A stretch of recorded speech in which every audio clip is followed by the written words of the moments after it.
This is the home of the Wesley College Wolverines. 1150 AM WDEL and 93.7 FM WSTW HD3 Wilmington. Delmarva Broadcasting Company stations.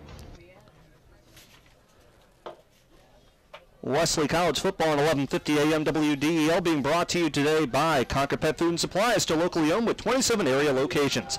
First Aid Orthopedics, listen to a medical minute this fall with Dr. Michael Axe. The Tri-State Battery Warehouse, any battery you need, Tri-State has it or we'll find it for you. By Shager and Gas, your Go Green Energy expert since 1932. By Paul Campanella Auto and Tire on Augustine Cutoff, treating your car like their very own. By Dr. Lou Ellis of the Bay Health Medical Group. By Anchor Buick GMC, doing business the Williams way on Route 40 at the Maryland-Delaware State line. By Wesley College, offering graduate and undergraduate degrees at convenient times. Go to wesley.edu for more information. By Diamond State Coins and Currency, check around and come to Diamond State Coins to really find out what your valuables are worth. By M&T Bank, celebrate all that's good about the game with M&T Bank during good game days. And by the Brewers Outlet, your headquarters for soda and snacks, 1 mile north of the Delaware PA line on Route 202. Good afternoon, everyone, and welcome back to the first state, Dover, Delaware. Wesley College football is on the air. This afternoon, the second round of the NCAA Division III National Football Tournament as the 10-1 Wesley College Wolverines take on the 10-0 Massachusetts Institute of Technology Engineers. Hello, everyone. I'm Sean Green alongside Jason Bowen. And Jason, as we get ready to go here, Wesley will be kicking off to start the football game. Yeah, Wolverines won the toss, deferred, and they will kick off. And it looks like we're going to see Brad Goldsberry right away here for the MIT Engineers. He's back deep as Brett Adams will kick off for Wesley. That's a change. Eric Spidell had been doing the kicking off for Wesley. Adams, a product out of Woodbridge High School in northern Sussex County.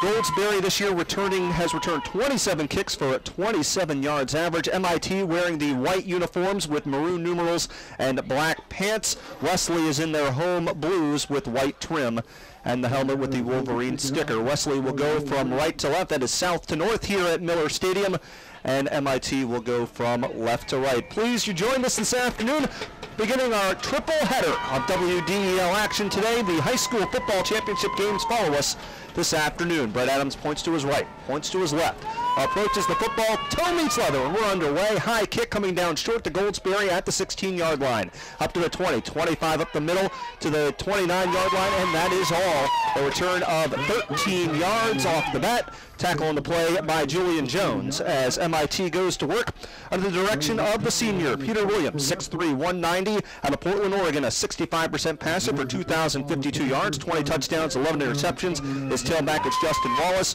Wide receivers, Brad Goldsberry, Sevi Esparrago, and Harris Stolzenberg. The offensive line, Brian Copeland, Elliot Tobin, Harris Challet, Alex Warner, and Ian Hanley. Should be Joe Hanley. It'll be first down and 10 Engineers at the 29-yard line, going to the left side. And this is going to be Goldsberry out of the tailback position. Not much on first down.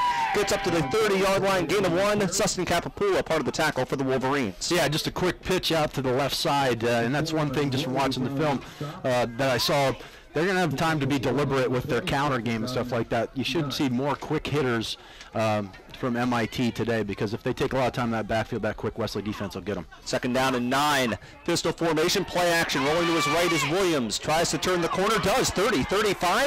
Has a first down to the 40, up to the 41-yard line. Knocked down by Amir Petrose, but a gain of 11 yards is a first down, Engineers. Well, that's one thing that you've seen from Williams, too, is he's got the ability off play action to be a little nifty and make somebody miss, and then well covered downfield by Wesley, but he was able to make Amir Petrose miss and then get ahead for the first down. First and 10, MIT going left to right, just underway. 5 wides, 3 left, 2 right. Williams in the shotgun, takes the snap. 3-step drop, here comes pressure. Scoots out to his right, has some time. Out route is bobbled and dropped at the Wesley 46-yard line. He was looking for Jared Hansen, the freshman out of Benicia, California. But the Oregon to California connections incomplete, setting up a 2nd and 10. Yeah, both Wesleyans applying pressure immediately there. Amir Petros and DC Kane both beat their men, but Williams did a nice job of getting out, creating a little bit, and had his man down there, but he just dropped the football. 2nd down and 10. 2 left in a train formation, 1 to the single side to the near side. Handoff inside to Goldsberry. Tries to knife his way through the pile, not going to happen. Gets up to the 43-yard line, gain of 2 for Goldsberry. We'll set up a 3rd down and 8 as Bender and Capapula on that stop for Wesley. And looking near 3rd down and 8. If the Engineers don't get this, they've been awfully good on 3rd down this year. I believe they're over 45%, yeah, 46%. And big stop here if they can at least flip field position here. Line together for Wesley, 49 for the first down. 13:33 to go, opening quarter, no score, opening possession of the game. Williams out of the pistol. Back to pass, 3-step drop. He's going to be hit from behind, and he's going to be sacked. Sacked by D.C. Kane. 6.5 sacks on the season for Kane. And it appears it will be punt time for the Engineers. Yeah, Wolverines rushed forward that time and get good coverage downfield, and that allowed Kane to apply the pressure and bring him down for a loss. Jared Hansen on to punt for MIT. He's only punted 28 times this season for a 32-yard average. Sean Hopkins, the second all-time leading punt returner by yards in Division III, stands at his own 30-yard line hoping for a return. Not much of a win today to affect things. It's going to be a rugby-style punt. It's going to take a bounce at the Wesley 40-yard line. Hopkins is going to let it roll inside the 35, and will be down at the 30-yard line. That'll be a punt of 27 yards, but it is all net, and Wesley will start 1st and 10 at their own 30. They'll do so under the direction of the junior, Joe Callahan. 6'1", 215 out of Absecon, New Jersey, 66% passer for 3,167 yards, 39 touchdowns against 5 interceptions. He's rushed for 4 scores. The running back is Jamar Baynard, wide receiver Steve Caduso, Bryce Shade, and Matt Bundy. Tight end usually is Kyle George. We'll see what Wesley does. We're expecting a lot of Toy Robinson today.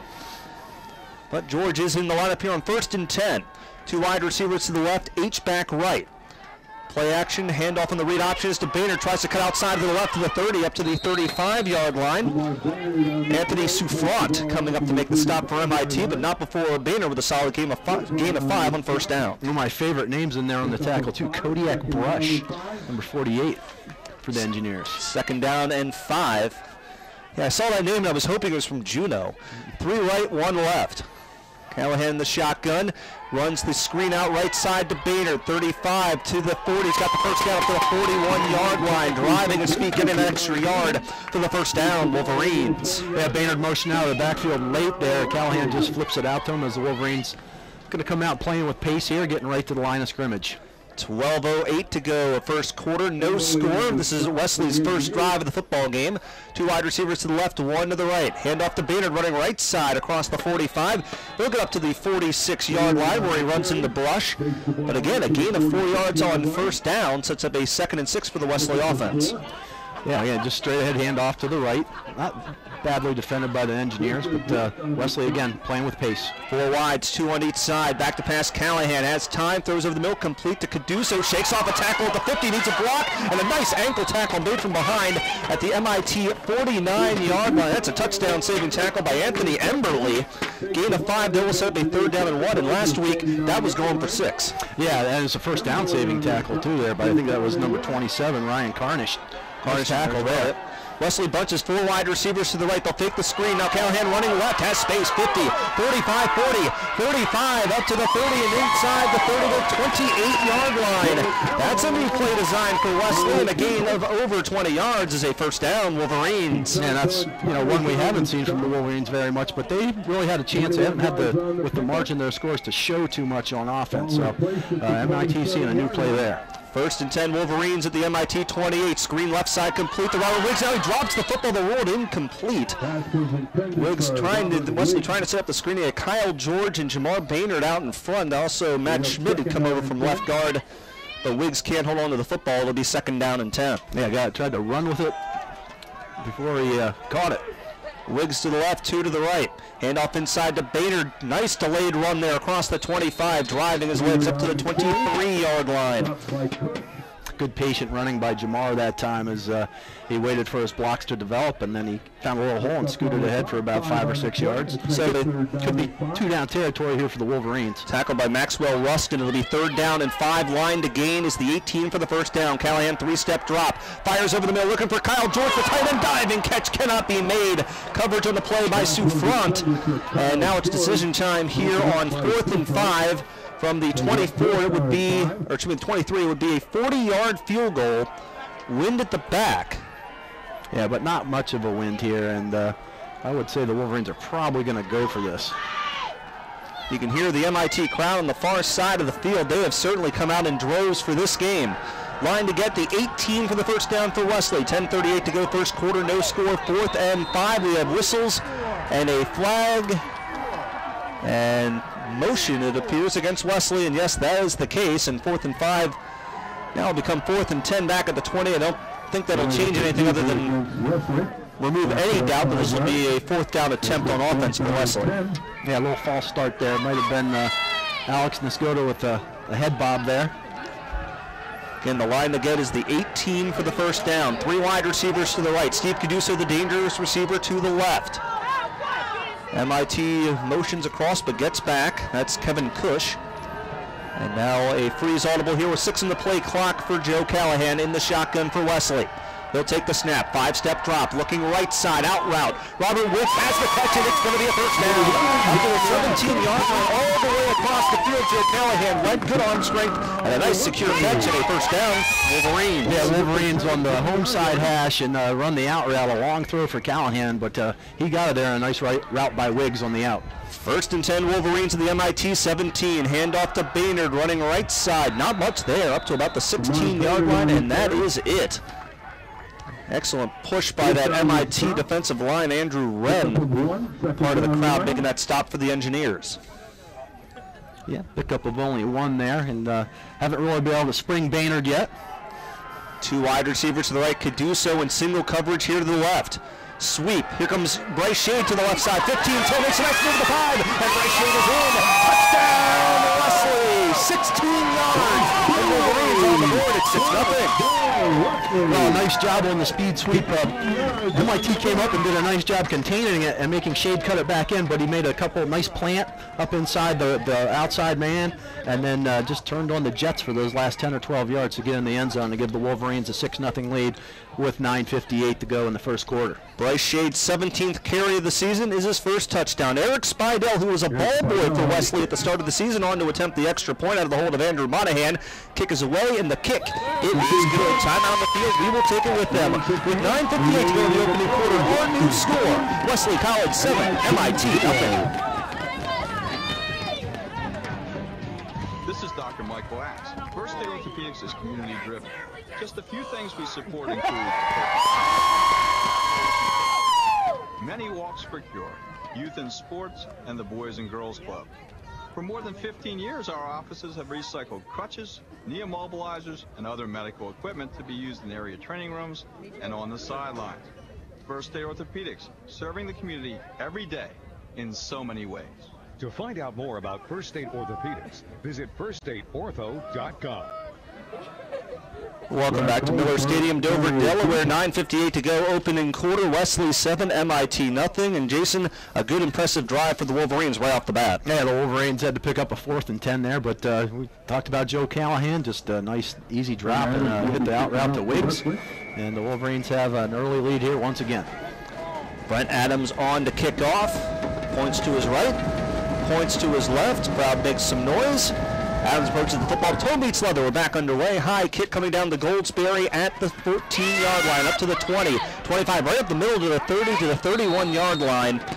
Well, he doesn't do much of running right to the outside, right up the middle on both his returns. That's a return of 17 yards. Again, Jones on the tackle for Wesley, and Goldsberry a little slow to get up, holding his ribs after that return. Yeah, he could have just got the wind knocked out of him. Hopefully that's all it is. And nothing like that feeling if you've ever had the wind knocked out of you. You can't breathe, but he's up and hopping off there. So I think Andrew Monahan was in on that tackle too, number 84 for the Wolverines. So Goldsberry heads to the sideline. Our Dr. Michael Axe, First State Orthopedics injury update there. Goldsberry, at least for one play, will have to come to the sideline. And now MIT did pick up a first down on that opening drive before having the punt. Will start this drive right about where they started the first, at the 29-yard line. This is at the 31 with 9:53 to go in the opening quarter. Wesley 7, MIT nothing. 2 wide receivers to the right, 2 to the left for Peter Williams, who operates out of the pistol. And he's going to run a screen left side. It's tipped up in the air and intercepted. Picked up the Wolverines to the 30, 25, 20, 15, 10, 5, touchdown, Roy Cheatham. Roy Cheatham's 3rd interception of the season. And Wesley back to the Wolverines, 15-0. The Wesley defense was taking it away last week against Hamden Sydney with a couple interception returns for a touchdown. That one tipped high in the air and Cheatham was able to grab it and smooth sailing into the end zone for the Wolverine safety. Makes it 13-0 here with 9:45 to go in the first quarter. And those touchdowns just 13 seconds apart. On to attempt the extra point, number 13, Eric Spidell, he of the yellow shoes. Kick is away, and the kick, it is good. Timeout on the field, we will take it with them. With 9:45 to go in the opening quarter, our new score, Wesley College 14, MIT nothing. The Wesley Wolverines aren't just successful on the field, they also excel off the field. Wesley College offers nearly 30 undergraduate, graduate, and online degrees at convenient times for both their Dover and Dover Air Force Base locations. Do more than just follow the Wolverines to another successful year. Start this season and become part of the winning tradition for both scholars and athletes. For more information, contact Wesley College at 302-736-2400 or on the web at wesley.edu. Well, welcome back to Miller Stadium, Dover, Delaware. 9:45 to go, opening the quarter. Wesley 14, MIT nothing. And Jason, 13 magical seconds for the Wesley squad here. Yeah, and just a great job by, I think it was Sustin Capapula getting in the passing lane there as they tried to hit the slant route. Tipped it up in the air, and it was thanks for the gumball and a touchdown for Leroy Cheatham. On to a kickoff. Brent Adams, toe meets leather. We're back underway. Kick coming down at the 16-yard line. The Goldsberry run near side of the 25-30. Has a seam. 35 takes a big hit. But it's recovered by MIT at the 38-yard line. Falling on that football was Austin DeMille. But that was a huge hit by the Wesley special teams. Yes, that was actually Sevi Espargo had that return. But yeah, delivered a huge hit. And very fortunate for the Engineers that DeMille was there to recover that, and they have pretty good field position here at the 39-yard line. If they're going to make a statement here and stay in this football game, this is the drive that they're going to need to do it here. All the momentum against them right now. So first down and 10 is Peter Williams have to bounce back from his 12th interception of the season. 14-0 Wesley, 9:39 to go in the opening quarter. Two wide receivers to each side.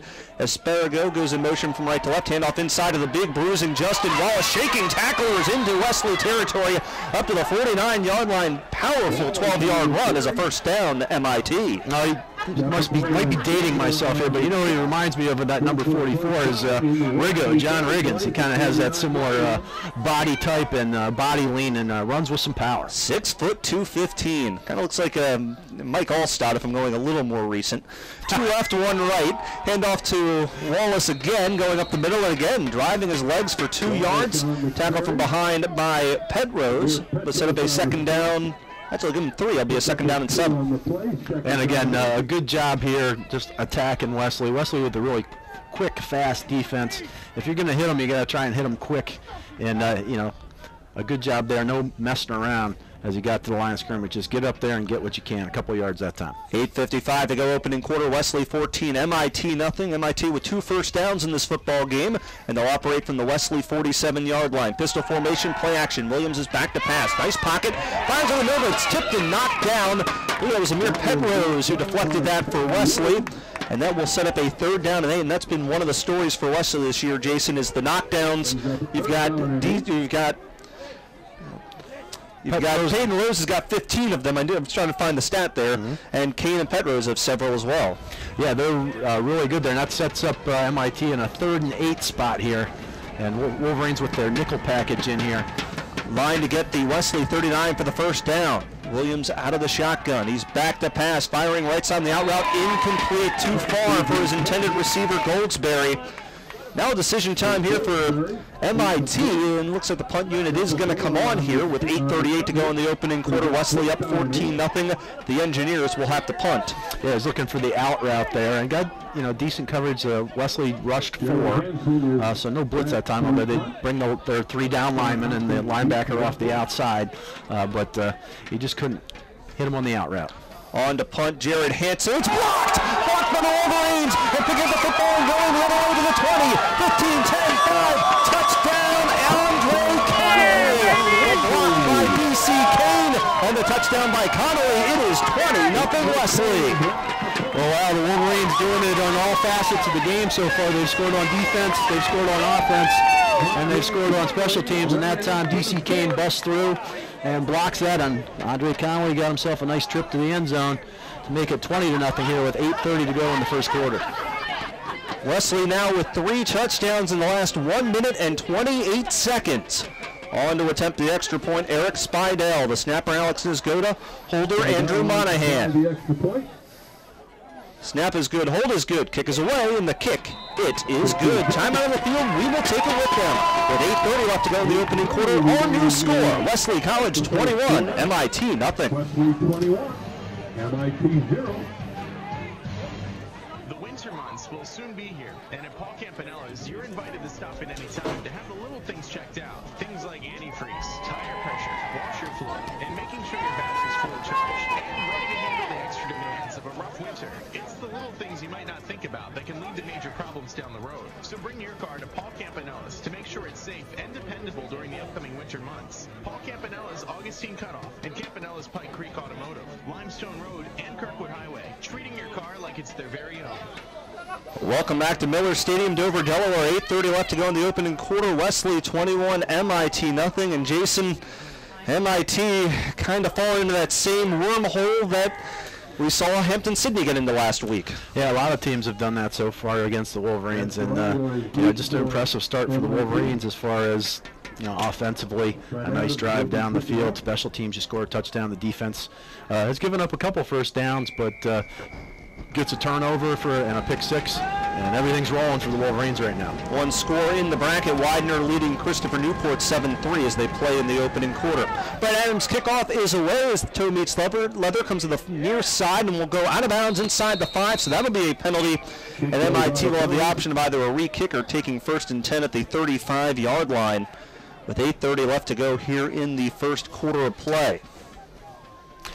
And again, really important for MIT to get something going here. They've had a little bit of success. They've gotten a couple first downs. They had a little bit of success running the football behind their big bruising running back, number 44, Justin Wallace. See if they go back here. And they stood an entire team huddle as they started this offensive play. You can hear the MIT crowd on the far side. They have filled the far side stands as much as we've seen any team this year fill them, including Salisbury, Wesley's main rival. But MIT will take the penalty and start 1st and 10 at their own 35-yard line. Hand off to Goldsberry, trying to run left side, and it is not going to work as Wesley stretches that play out for no gain. And DC Kane, who just blocked the punt there, helping to track that play down for the no-yard gain. Yeah, MIT offensive line trying to really execute a lot of cut blocks along the line of scrimmage, but the Wolverines just able to get off those blocks, get up, and go make a tackle. 2nd down and 10, Engineers going from left to right in the white uniforms, black pants. Peter Williams in the shotgun. Play action, back to pass, narrowly avoids a sack, and it's going to be intercepted. Picked off at the 41-yard line. Julian Jones with the big play. Julian Jones' first interception of the season. And once again, the Wesley defense makes a defensive play. That is the 2nd INT of the opening quarter. Yeah, there was a little crowd there, and I don't think Williams saw. The umpire was there, and then Harris Stolzenberg was coming across, trailed by a Wesley defender, and lurking there on the crossing route was Jones, who just reached up with his hands and grabbed it, and the Wolverines have 1st and 10 at the 41-yard line. So 1st and 10, Wolverines at the MIT 41-yard line, already up 21-0 as we begin Championship Saturday on WDEL. 2 wide receivers to the left. Steve Caduso to the right. They'll move George to an H-back to the right side of the formation. Callahan takes the pistol handoff. Play action. Back to pass. That's a nice pocket going for it. Oh, he's got Steve Caduso behind the defense. Touchdown! Wesley! 41 yards. Callahan to Caduso. And Wesley leads 27-0. Yeah, Caduso, if you're not familiar with him, one of the top threats in Division III football. 4 touches last week for 4 touchdowns and 234 yards. And he was wide open as he was able to get behind the MIT secondary that time and put the Wolverines on the board once again here with 7:48 to go in the first quarter. Wesley now with 4 touchdowns in the last 2 minutes and 10 seconds. On to attempt the extra point, Eric Spidell. Kick is away. Kick. It is true. Timeout on the field. We will take it with them. Still 7:48 to go in the opening quarter. Our new score, Wesley College 28, MIT nothing. MIT 0. The Wesley Wolverines aren't just successful on the field, they also excel off the field. Wesley College offers nearly 30 undergraduate, graduate, and online degrees at convenient times for both their Dover and Dover Air Force Base Are you a locations. fan of NCAA Just sports? follow the Wolverines Prove to it by another liking, successful year. following, Start or this season and for an inside look and behind the scenes access to your Wesley favorite College student at athletes, 302-736-2400. visit NCAA.org/social media. to get all Welcome back to Miller Stadium, Dover, Delaware. 7:48 to go, opening quarter. Wesley 28, MIT nothing, and Wesley once again on all cylinders, Jason. Yeah, and, you know, just the great play call after the big turnover. You turn the turnover, you go play action, you take a shot deep, and when you got Steve Caduso, one of the top threats in Division III, he was able to get behind the secondary on the post, and Callahan hit him nice and easy. So Brent Adams will do the kicking off here, already his 5th kickoff of this opening quarter. Still 7:48 left to go. MIT's first ever postseason run into the second round and getting a taste of what some of the top teams in Division III play like. Brent Adams, a right-footed kick, it is away and will come down at the 11-yard line to the 15-20. Nice to see him to 25-30, 35, and a nice return up to the 40-yard line. Sevi Asparago with the excellent return for MIT. Maybe that will give the Engineers some momentum as they'll start 1st and 10 at the 40. Yeah, they've had some decent field position. They just haven't been able to cash in on it. They've started drives at the 29, at the 31, at the 39, at the 35, and now this is their best starting position at the 40. That certainly has not been the problem. But so far, Peter Williams with 2 interceptions today, and will start this drive 1st and 10 at the 40. Man in motion from left to right is Asparago.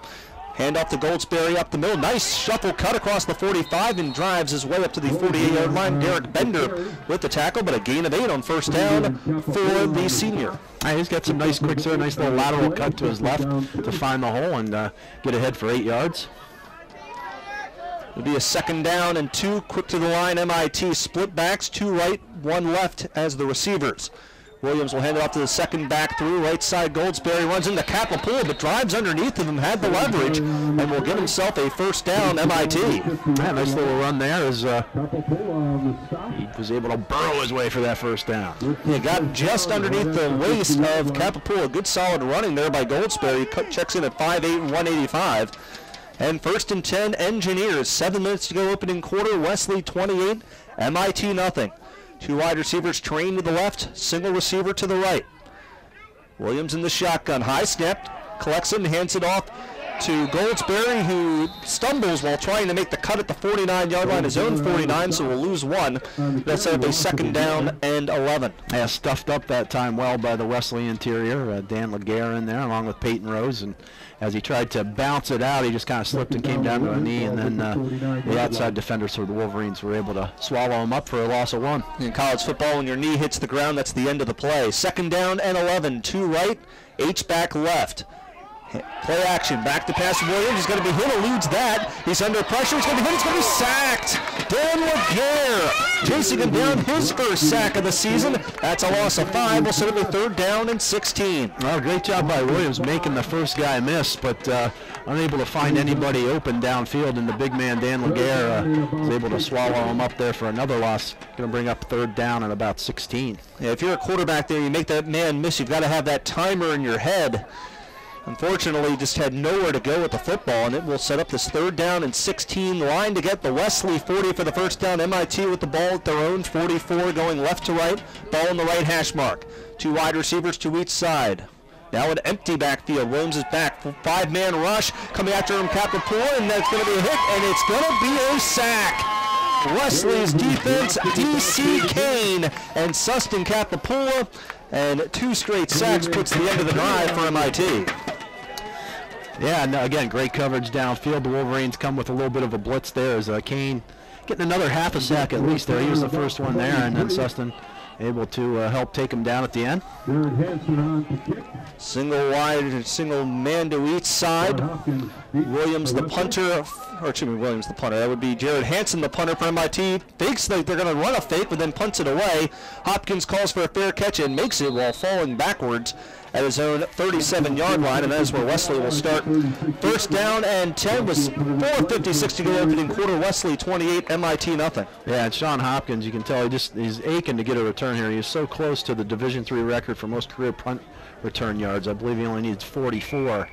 And he said last week, simply after his first two good returns on Hampton Sydney's first two series, a guy ran by and said, "We're just not going to kick it to you anymore." And MIT has done a good job keeping it out of his hands too. So first and 10, Wolverines at their own 30, they'll call it the 36-yard line for Wesley. Callahan hands it off to Baynard up the middle to the 40-yard line, driving his way to the 42-yard line. He runs behind Devin Philbin, the product from AI DuPont High School. Gain of 6 will set up a second down and 4. Good power run that time, picking up 6 yards. And, the Wolverines really don't have to be in a hurry here with the 28-point lead here as we're under 4:30 to go in the first quarter. Wesley with a touchdown running, receiving off an interception off a block punt. Screen right side, complete to Bryce Shade at the 40, makes a man miss at the 45. Up to the 50-yard line, still breaking tackles into MIT territory at the 47-yard line. Shade, who has that touchdown rushing today for Wesley, picks up the first down, Wolverines. Yeah, good little shake and bake for Bryce Shade, the quick little guy. And the Wolverine slot receiver able to make a guy miss and get ahead for that first down into engineer territory at the 46-yard line. First and 10, Wesley. Wesley will bunch up those 4 wide receivers now to the left side, single receiver to the right. Screen left side's complete to Caduso, who's hit by a couple of defenders, trying to make 4 men miss, and it's not going to happen. The engineers do an excellent job there of fighting through the 4-man screen and able to make the tackle. Cameron Wager and Anthony Emberley, the 2 fantastic linebackers we talked about in the pregame show. Yeah, you got to give credit on that play to their corner, number 27, Ryan Carnish. He was able to reach around the blocker and just grab Caduso so he couldn't go anywhere and wait for his buddies to get there. Second down and 14, ball at the 50. Callahan is back to pass, has a pocket, fires over the middle, bobbled, caught by Kyle George to the 46-yard line, and it's going to be knocked down there. Good job just holding on to the football after the bobble, but it'll be a short gain of 4, setting up a 3rd and 10. Cameron Wager again on the stop for MIT. Yeah, credit the engineers. They're a great job rallying to the football. They're down 28-0 here late in the first quarter, but certainly no quit in them so far, so that's good to see. Line to gain is the 36-yard line for the first down. 3:07 to go opening quarter. Wesley 28, MIT nothing. 2 wide receivers to the left. Steve Caduso to the right. Callahan operates out of the gun. He'll take the snap. Back to pass. 5-step drop. Steps up. Fires left side. Complete to Shade at the 43-yard line. To the 40. He's going to get the first down and reaches across the 35-yard line. Good field awareness there by Bryce Shade. He caught it short of the first down. Knew where he had to get. Gets 11 when he needed 10. It's a first down, Wolverine. Yeah, caught that one about 5 yards short and just able to shake a little bit. That's a frustrating play for the engineer defense right there. As Shade's able to shake loose and get that first down.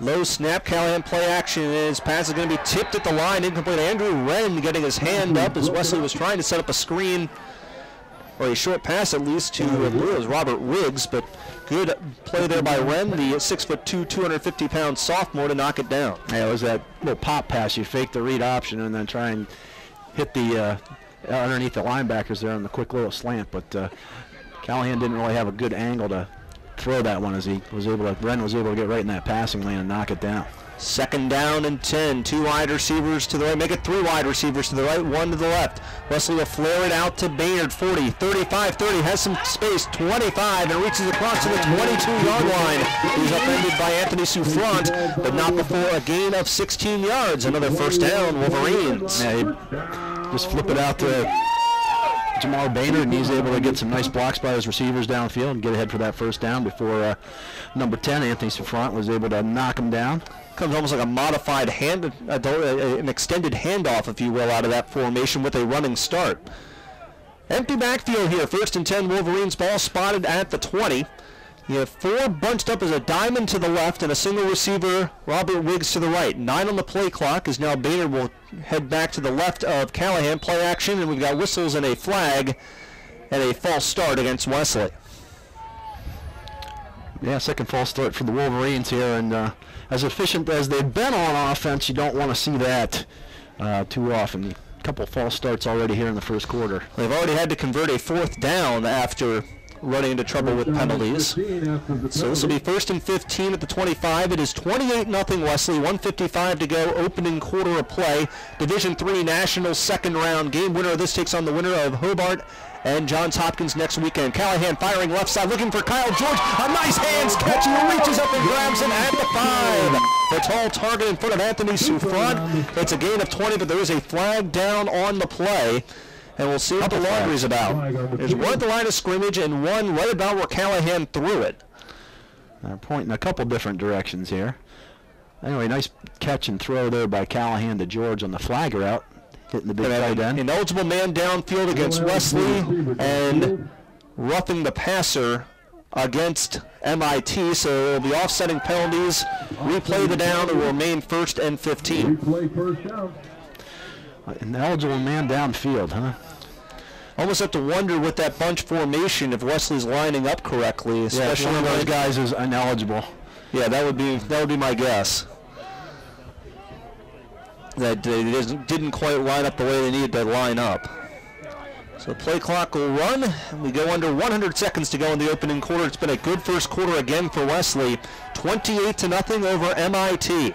2 wide receivers to the left, 1 to the right. Callahan operates out of the gun. Shade goes in motion right to left. Read option, fumbled by Callahan, who falls back on the football. Having to quickly grab it before Alex Noakes got to it. And now Wesley in some trouble here. It'll be a 3rd down and 18. As Wesley getting maybe a little too cute here with some new formations. Or 2nd down and 18. Check that the 2 penalties were both on 1st down. Yeah, the offsetting too. So yep, replayed that last down. Yep. Callahan fortunate to get back on that one. Wesley runs a freeze audible with 20 on the play clock.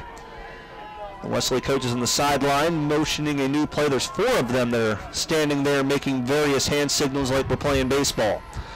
3 wide receivers to the left. 1 to the right is Wiggs. Shotgun Callahan. He's back. He's looking left. Firing out route left side. Complete to Caduso at the 17. And they'll run out of bounds there in front of Ryan Carnish. Called his name plenty here in the opening quarter. Wesley get 11 of the yards back, and we'll set up a 3rd down and far more manageable, we'll call it 3rd down and 7. Yeah, down out route to Caduso, who was wide open there. And again, Callahan with the long throw. Unleashed that one. Right on target. And Carnish had to give him the space after what we've seen Caduso do this season. Line to get the 10-yard line for the 1st down. We'll officially call this a 3rd down and 6. Wesley off the left hash mark going right to left with 28 seconds to go in the opening quarter up. 28-0. Callahan in the shotgun. He's looking right. Throws to Shade. He makes the catch to the 10 to the 5 and leaps over the defender for a touchdown. Wesley. 53 yards. Callahan to Shade. And Wesley leads 34-0. Yeah, that freeze audible allowed Wesley to see that the blitz was coming off of the corner, so they changed the play right there and just got your blitz picked up perfectly. Callahan with no pressure there. Shade just ran down about the 10-yard line, turned around, caught it, and then a little hop, skip, and a jump into the end zone for a touchdown. On to attempt the extra point. Eric Spidell. Snap is good, hold is good. Kick is away, and the kick, it is good. Timeout on the field. We will take it with them with 19 seconds left to go in the opening quarter. Our new score, Wesley College 35, MIT nothing. Welcome back to the Dog Show. Up next we have Satchmo. Satchmo is a member of the Shelter Pop group. That's right, a group known especially for their couch snuggling, dog chasing, face licking, and of course companionship. Now let's see him in action. Look how he makes eye contact with his guest. That's actually known as the treat stare. Intuitive, and now Hobart. Hobart's got a 10-0 lead in the ball. Wow. Visit the shelterpopproject.org today. A dog. Brought to you by Maddie's Fund, the Humane Society of the United States, and the Ad Council. Callahan to Shade. Welcome back to Miller Stadium, Dover, Delaware. 19 seconds to go in the opening quarter. Wesley 35, MIT nothing.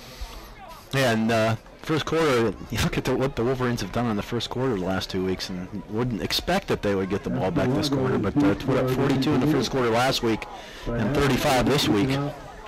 It's quite an impressive showing. Score update from this bracket. After 1 quarter of play, Hobart leads Johns Hopkins 10-0, and The Statesmen have the ball at the 42-yard line, according to our friends from In the Huddle. So that means the winner of this game will take on the winner of that game in the region final next weekend. Right-footed kick is away from Brent Adams. Coming down to the far side of the field, Asparago has it at the 15 to the 20. Going to try to run near side to the 25. Cannot break an ankle tackle at the 27-yard line. Nice tackle on that play made by Devon Trader out of Del Mar High School. And MIT will start 1st and 10 at the 27-yard line here as they try to get some resemblance of some offensive momentum going. They have picked up in this first quarter 3 first downs, but have not been able to put a pair of them together on the same drive. Yeah, they've gotten one, but then it's kind of stalled out here, and they've had a little success running, quick hitters at Wesley, but not much else. Peter Williams operates out of the pistol. Tailback is Justin Wallace. Wallace will take the handoff, try to run left side. Tackled from behind by Sustin Kapapula at the 29-yard line. Excellent production and pursuit by the Wesley linebacker, and that does it for our first quarter of play. After 15 minutes of football here at Miller Stadium, our score, Wesley College 35, MIT nothing. We're back to Dover in just a moment here on WDEL.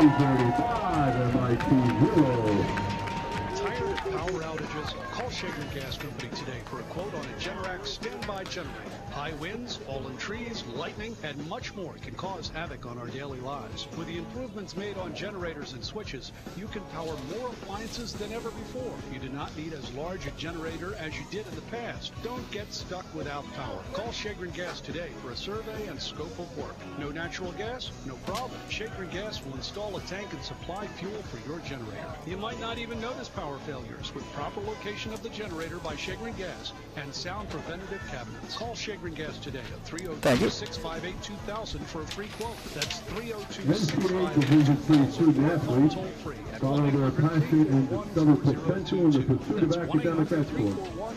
They're encouraged to engage in all aspects of collegiate experience while participating in highly competitive athletic programs. Shaker Gas, your Go Green energy experts since 1932.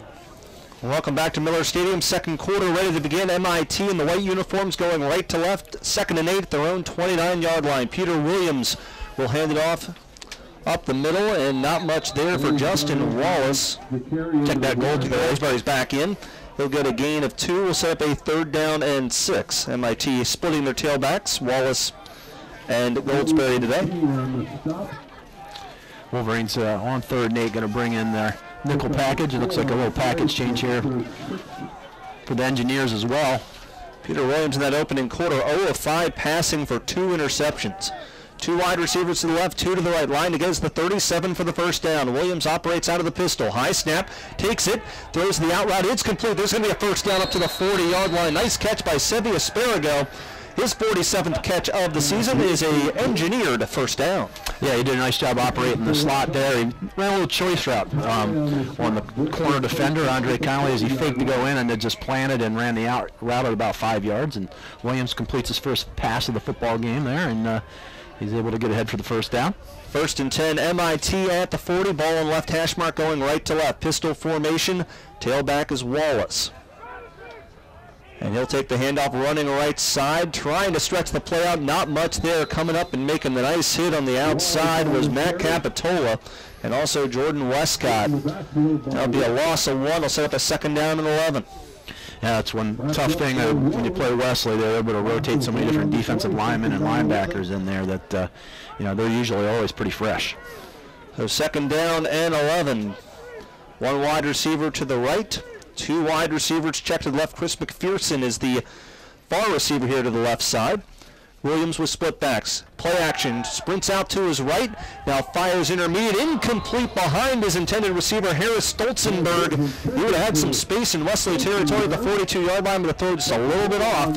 And we'll set up a 3rd down and 11 for the Engineer offense. Yeah, that one just a little bit behind him. And that's one of the Engineers' most successful plays this year is that inside run fake and then Williams booting out to his right and finding that intermediate route as the other side clears out deep and just a little bit behind him, or they might have had something there. 3rd and 11, line to get us the yellow stripe of the 50 for the first down. 2 wide receivers to each side. Williams out of the pistol, takes the snap. Rolls out to his right, under pressure again. Now flings along the sideline. It's going to be intercepted, picked off by the Wolverines at the 45-yard line. Another excellent defensive play by Wesley Leon Jones with his 5th interception of the season. Yeah, Jones just doing it all right there, able to force the engineer receiver out of bounds and then turn around himself and turn around for the pick. The Wolverines' 3rd interception of the day. This is a veteran move there by number 4, whose interception totals in the playoffs over his career continue to climb. Well, of course, he had the historic 99-yard interception return for a touchdown in the comeback against Linfield several years ago in the 2011 bracket, and now makes a play here in the second round today. 1st and 10, Wesley at their own 46-yard line, up 35-0, going from left to right. Callahan. Play action, fires over the middle, complete to Caruso at the 45, stumbles at the 40, trying to shake off tacklers at the 38-yard line. A gain of 16 yards for Steve Caruso, who doesn't even go down after that, as a first down, Wolverines. Easy. I don't like him grabbing his leg, and it's kind of like Thanksgiving there. One defender had one leg and the other had the other, like a wishbone. No, we need those legs tasting as good as the turkey or something like that. 2 wide receivers to the left, Bundy to the right, hand off to Brandon Wright, who's trying to stretch it out left side, 40 to the 35-yard line, and the senior of Clayton, New Jersey, credited with a 3-yard gain, setting up a 2nd down and 7. And of course, Brandon just under that 2,000-yard mark for his career. Needed 31 yards, so he's about 28 short now. There you go. Excellent math. Quick math. 2 wide receivers to the left, 1 to the right.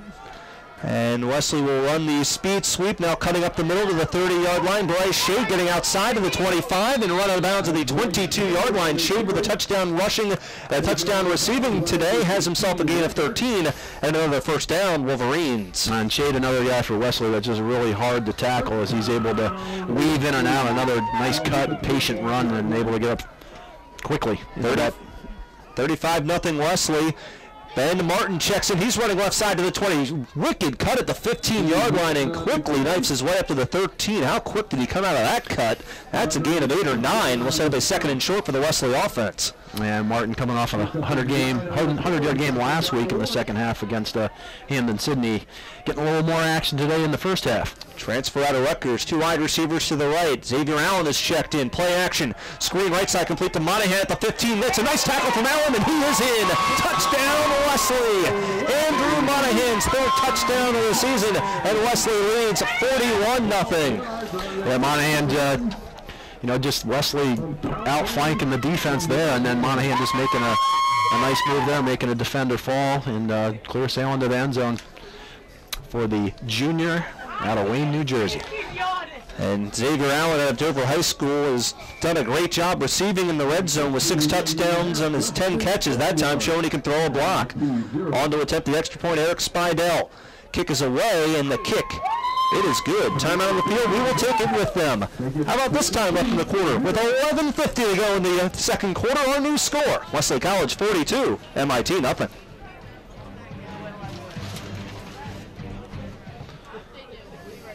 Who knows your business better than you do? But when it comes to IT, that guy in your office who sort of knows computers may not be best in the long run. That's where Diamond Technologies come in. We know technology, and you know your business. Together, let's find a solution to help your business run its best through IT strategic planning, cybersecurity, and your sphere managed services and support. Experience the Diamond difference. Visit DiamondTechnologies.com and see how we can help your business operate at its full potential.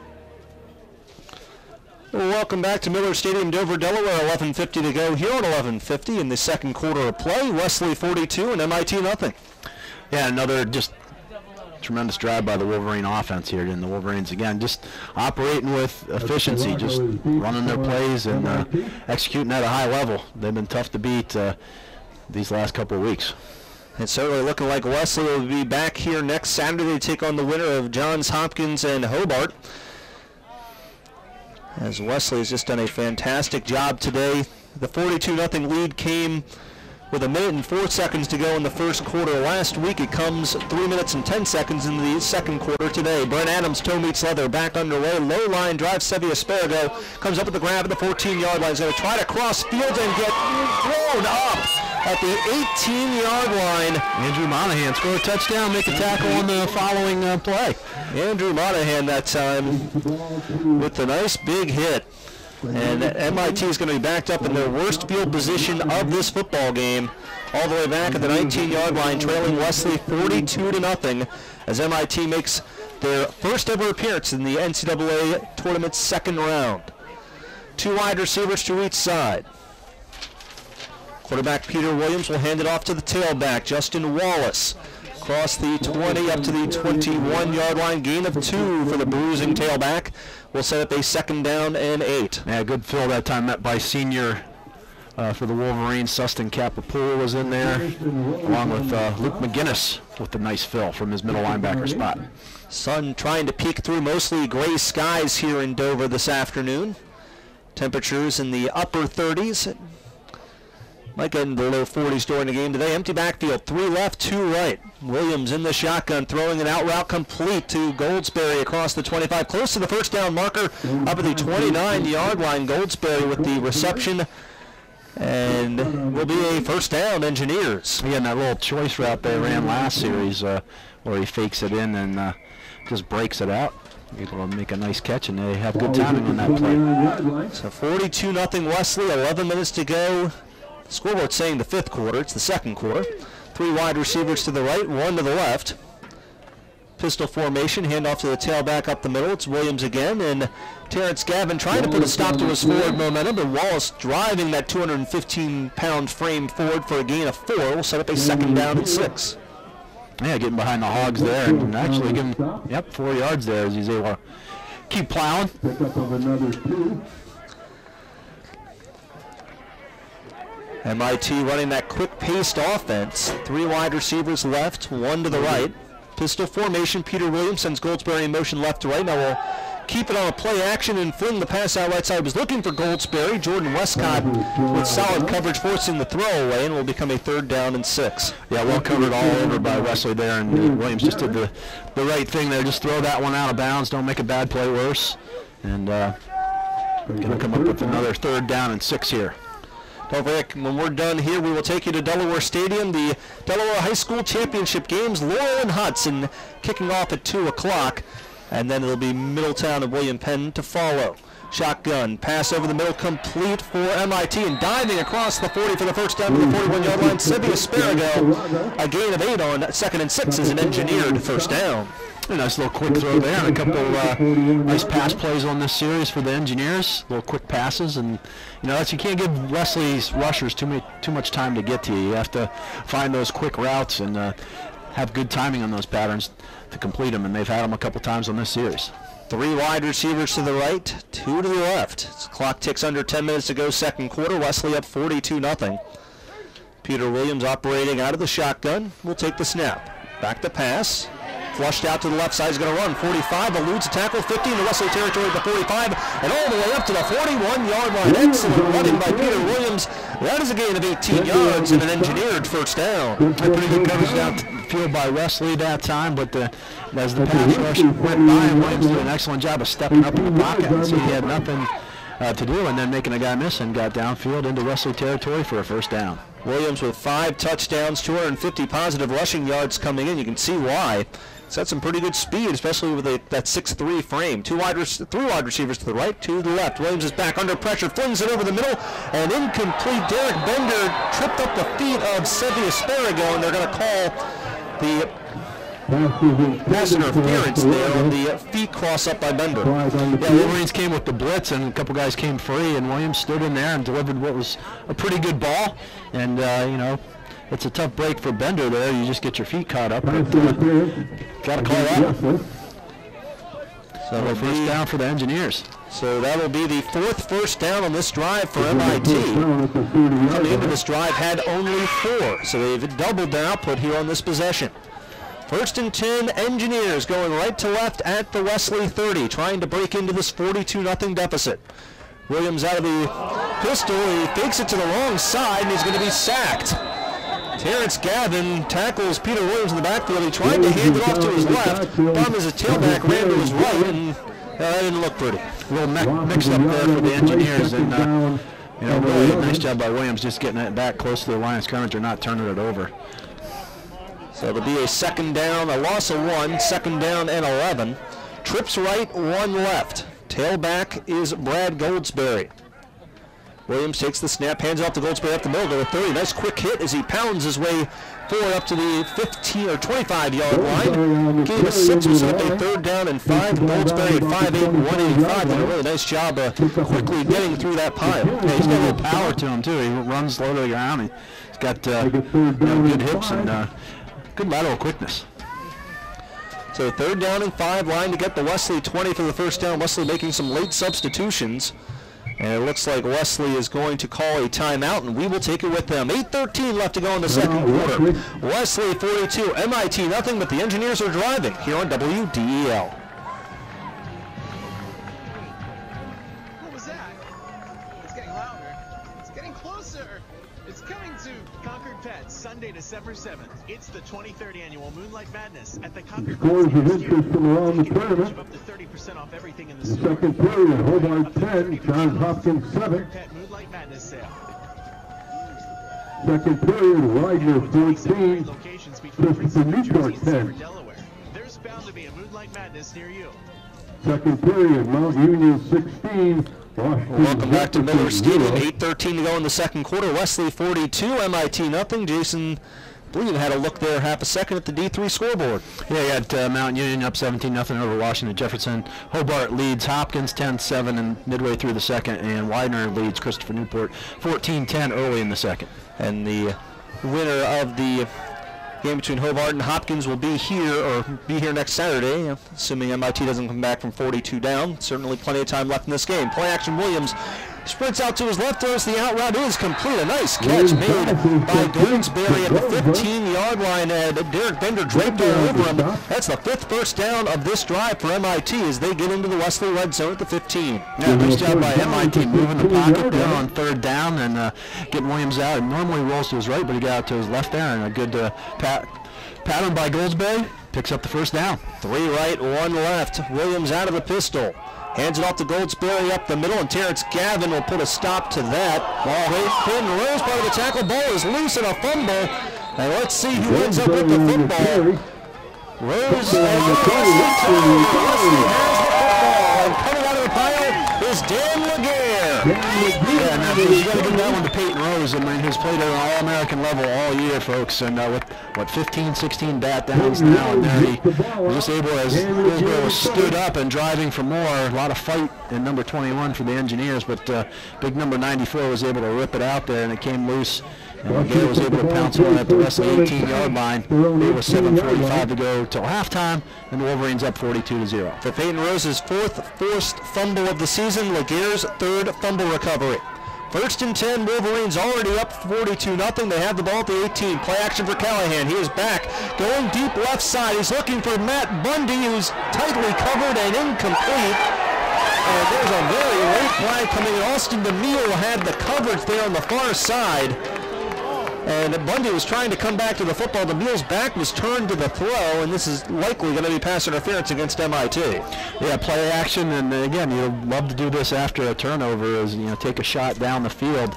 And he had Bundy there, but Joe a little bit short on that pass, as Bundy, a speedster, of course, one of the top hurdlers in Division III, an All-American, finished in the top 5 in that the past couple of years, and as he went to come back for the football that was underthrown, a tough play for the corner. You're just really, there's not much you can do there, and probably a good penalty. Well, if DeMille at least turns his head back, he did have the position on the throw, and he probably would have gotten away with it. If not, maybe he had a chance for an interception there, but he never turned his head around. So after the 15-yard penalty, it'll be 1st and 10 Wesley at the 33-yard line, going left to right. 7:44 to go second quarter. Wesley 42-0 over MIT. Jamar Baynard back into the game. He takes the handoff left side, and it will get up to the 42-yard line. Will Corey checks into the game and does a nice job coming from his left end spot to make the tackle for MIT. Yeah, that one a little slow developing for the Wolverines, and he was able to chase that down from the backside. No gain. 2nd down and 10, 2 right, 1 left. Wesley runs the screen far side to Caduso, who shakes off the tackle. He's going to try to run all the way across field. He gets a block from Callahan, and now still on his feet, and he's going to still be hit in the backfield. The 31-yard line is Caduso tried to run all the way from the left to the right. We got a flag there too. I'm sure that's one play that MIT worked a lot on defending this week after last week, the quick screen to Caduso. They've had that well defended and made him look for a minute he might break it all the way back here to the home sideline, but a great job by the safety really coming up and forcing him in. Those are what I call a personal foul, late hit against Wesley at the end of the play, so this is going to become, after they count the down, a 3rd down and 25 for Wesley. I'm assuming Wesley threw a late block at the end of the play after the whistle. Yeah, it looks like somebody was burrowing in there a little late trying to throw a block, and got to be careful with that stuff these days with football. And now the question is which down it is. I would assume it's 3rd down because it's going to be a post-play foul. Yeah, the referee says 3rd down. And correctly so. So the 15-yard walk-off enforced after the 0-yard gain. So that's why it is 3rd down. In fact, there's going to be a loss of 1, so it'll be a 3rd and 26. At the 17-yard line, Wesley needs to get to the 43 for the first down. And Mike Drass is pointing at the scoreboard wondering why it's 3rd down. The simple point is it's a dead ball foul. Yeah, I think it was a dead ball foul, no doubt there. But the Engineers a chance to get a stop here after a nice little drive last time. Unfortunately for them, they turned it over inside the Wesley 20. But now their defense showing a little bit and stepping up, maybe getting the first stop today here on 3rd down and forever. And we got ball back for that offense. If you're just joining us wondering how Wesley has a 42-0 lead, 7 minutes to go second quarter. Bryce Shade with a touchdown rushing and receiving today. Leroy Cheatham has a pick 6. Andre Connolly returned a block punt for a touchdown. Steve Caduso a 41-yard touchdown after Julian Jones INT. Andrew Monahan a 12-yard touchdown reception. And now Wesley has the ball, 3rd down and 26. Callahan back to pass, under pressure, steps up in the pocket. He hit as he's thrown. He's got a receiver open. Kyle George makes the catch but falls as he had to make the catch over his head at the 34-yard line. A gain of 17 on 3rd and 26. It is punt time for the Wolverines. Yeah, first time we've seen the punt team today for Wesley is George. It looked like if he could have come down and landed on his feet, maybe he had Bryce Shade out in front of him with a little block there, maybe would have got that first down. But at any rate, Wolverines have to punt here with Nick Miller in. Nick Miller this season averaging 37 yards a punt. He'll take the punt snap and get it away. It is a high floating spiral. It's going to be caught at the 25-yard line up to the 30, and another punishing hit made by the Wesley special teams at the 33-yard line. Matt Capitola laying the hit there, and that's where MIT will start 1st down and 10. Yeah, nice punt by Nick Miller there. And Wolverines had a little problem in the punting game last week when they were on there. The wind was a little stronger last week. Haven't seen a 2-yard punt or a 5-yard punt since the days of Jason Chody punting back in the 90s. We've got to give a shout out to Jason if he's out there listening. 2 wide receivers to the left, 1 to the right. A better fullback and tight end than punter. Peter Williams takes the snap, pitches it out left side. There's some space for Goldsberry, 35. And it's going to be hit high and low at the 37-yard line. Luke McGinnis joined by Zane Campbell on the stop. Gain of 3, setting up a 2nd down and 7. Yeah, good job running sideline to sideline by number 52. And you talk about these Wesley linebackers. You got the 3 seniors out there right now. Actually, Capitola's not in there. He's another senior. But Luke McGinnis, Sustin Capipola, and Jordan Westcott. 4 seniors in that linebacking core. 3 right, 2 left for MIT. Pass over the middle. They're going to catch a hold here on Jordan Westcott as Williams was looking for Brad Goldsberry at the 40-yard line. Yeah, Goldsberry ran that little choice route. Instead of breaking out this time, he broke in, and Jordan Westcott went to break on the football there and bumped him a little bit early. And that's going to be a penalty on Wesley, going to move it ahead for the Engineers, give them an automatic first down up at their own 42-yard line here with 5:32 to go until the half. The 10th first down of the first half here for MIT. 3 wide receivers to the right, 1 to the left. Williams operates out of the pistol, hands it off to the big tailback, Justin Wallace, getting up to the 43-yard line. Peyton Rose, who has a forced fumble today on the tackle, setting up a 2nd down and in. There's an Engineer player down on the field. Now, I hate to see this happen in any game. It looks like it's going to be Joseph Hanley. Hanley, the right tackle for MIT, 6'5", 305 pounds, and he is down on the field for the Engineers. And we'll check on him when we come back. 5:21 to go, second quarter. Wesley 42, MIT nothing. This is the home. I was at the looking right of his knee. 1150 AM WDEL and 93.7 FM WSTW HD3. I see he's wearing a brace. Delmarva Broadcasting Company stations. Maybe on the right leg. Yeah. Yeah, I don't look like he's got a brace on the left knee. One stop that's a must. That's tough. Sometimes the guys run up your back. Or, yep. Brews and microbrews. So there's something for everyone, whether you're hosting or visiting. Plus, a gift card from Brewers Outlet would make a great stocking stuffer. You can even pick up your Christmas tree from Brewers. Is that what you get me for Christmas? One-stop Christmas shopping. Brewers Outlet, Route 202, just north of the PA Delaware line. Well, we welcome you back to Miller Stadium here. Joe Hanley, the injured engineer, down on the field. They are looking at his left knee as we come out of this timeout with 5:21 to go, second quarter. Wesley 42, MIT nothing. And Jason, on what has certainly been a tough day so far for this MIT squad, coming in with that 10-0 record. He's a junior, and he's been a big part of what MIT's been able to put together here. A team that has won 15 games total. The previous 5 seasons before this one, a 10-win season, and this certainly, well, maybe this day doesn't necessarily show. This is a program that's absolutely on the rise in Northeast football. Oh, absolutely. I mean, they got some great coaching by Coach Martinovich, and what a good job coming in and turning the culture around this program, and you can't say anything about the academics at MIT. Just neither of us are getting anywhere near that. Out of this world. I work in an aerospace academy. 17 valedictorians on the roster of MIT, and good football players, and no quitting these guys. They're still out here, even though they're down 42-0, playing hard, playing for pride, and playing for their school.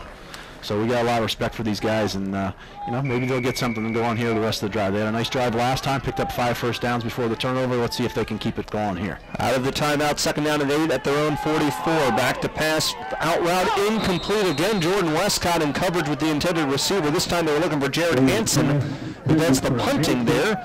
But the pass incomplete, and they'll set up a third down and 8. Yeah.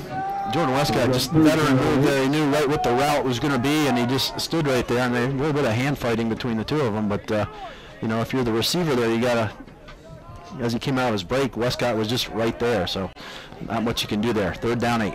3 wide receivers to the right, 1 to the left. Pistol for Peter Williams. Sends a man in motion. Goldsberry from right to left. Back to pass. Here comes the blitz.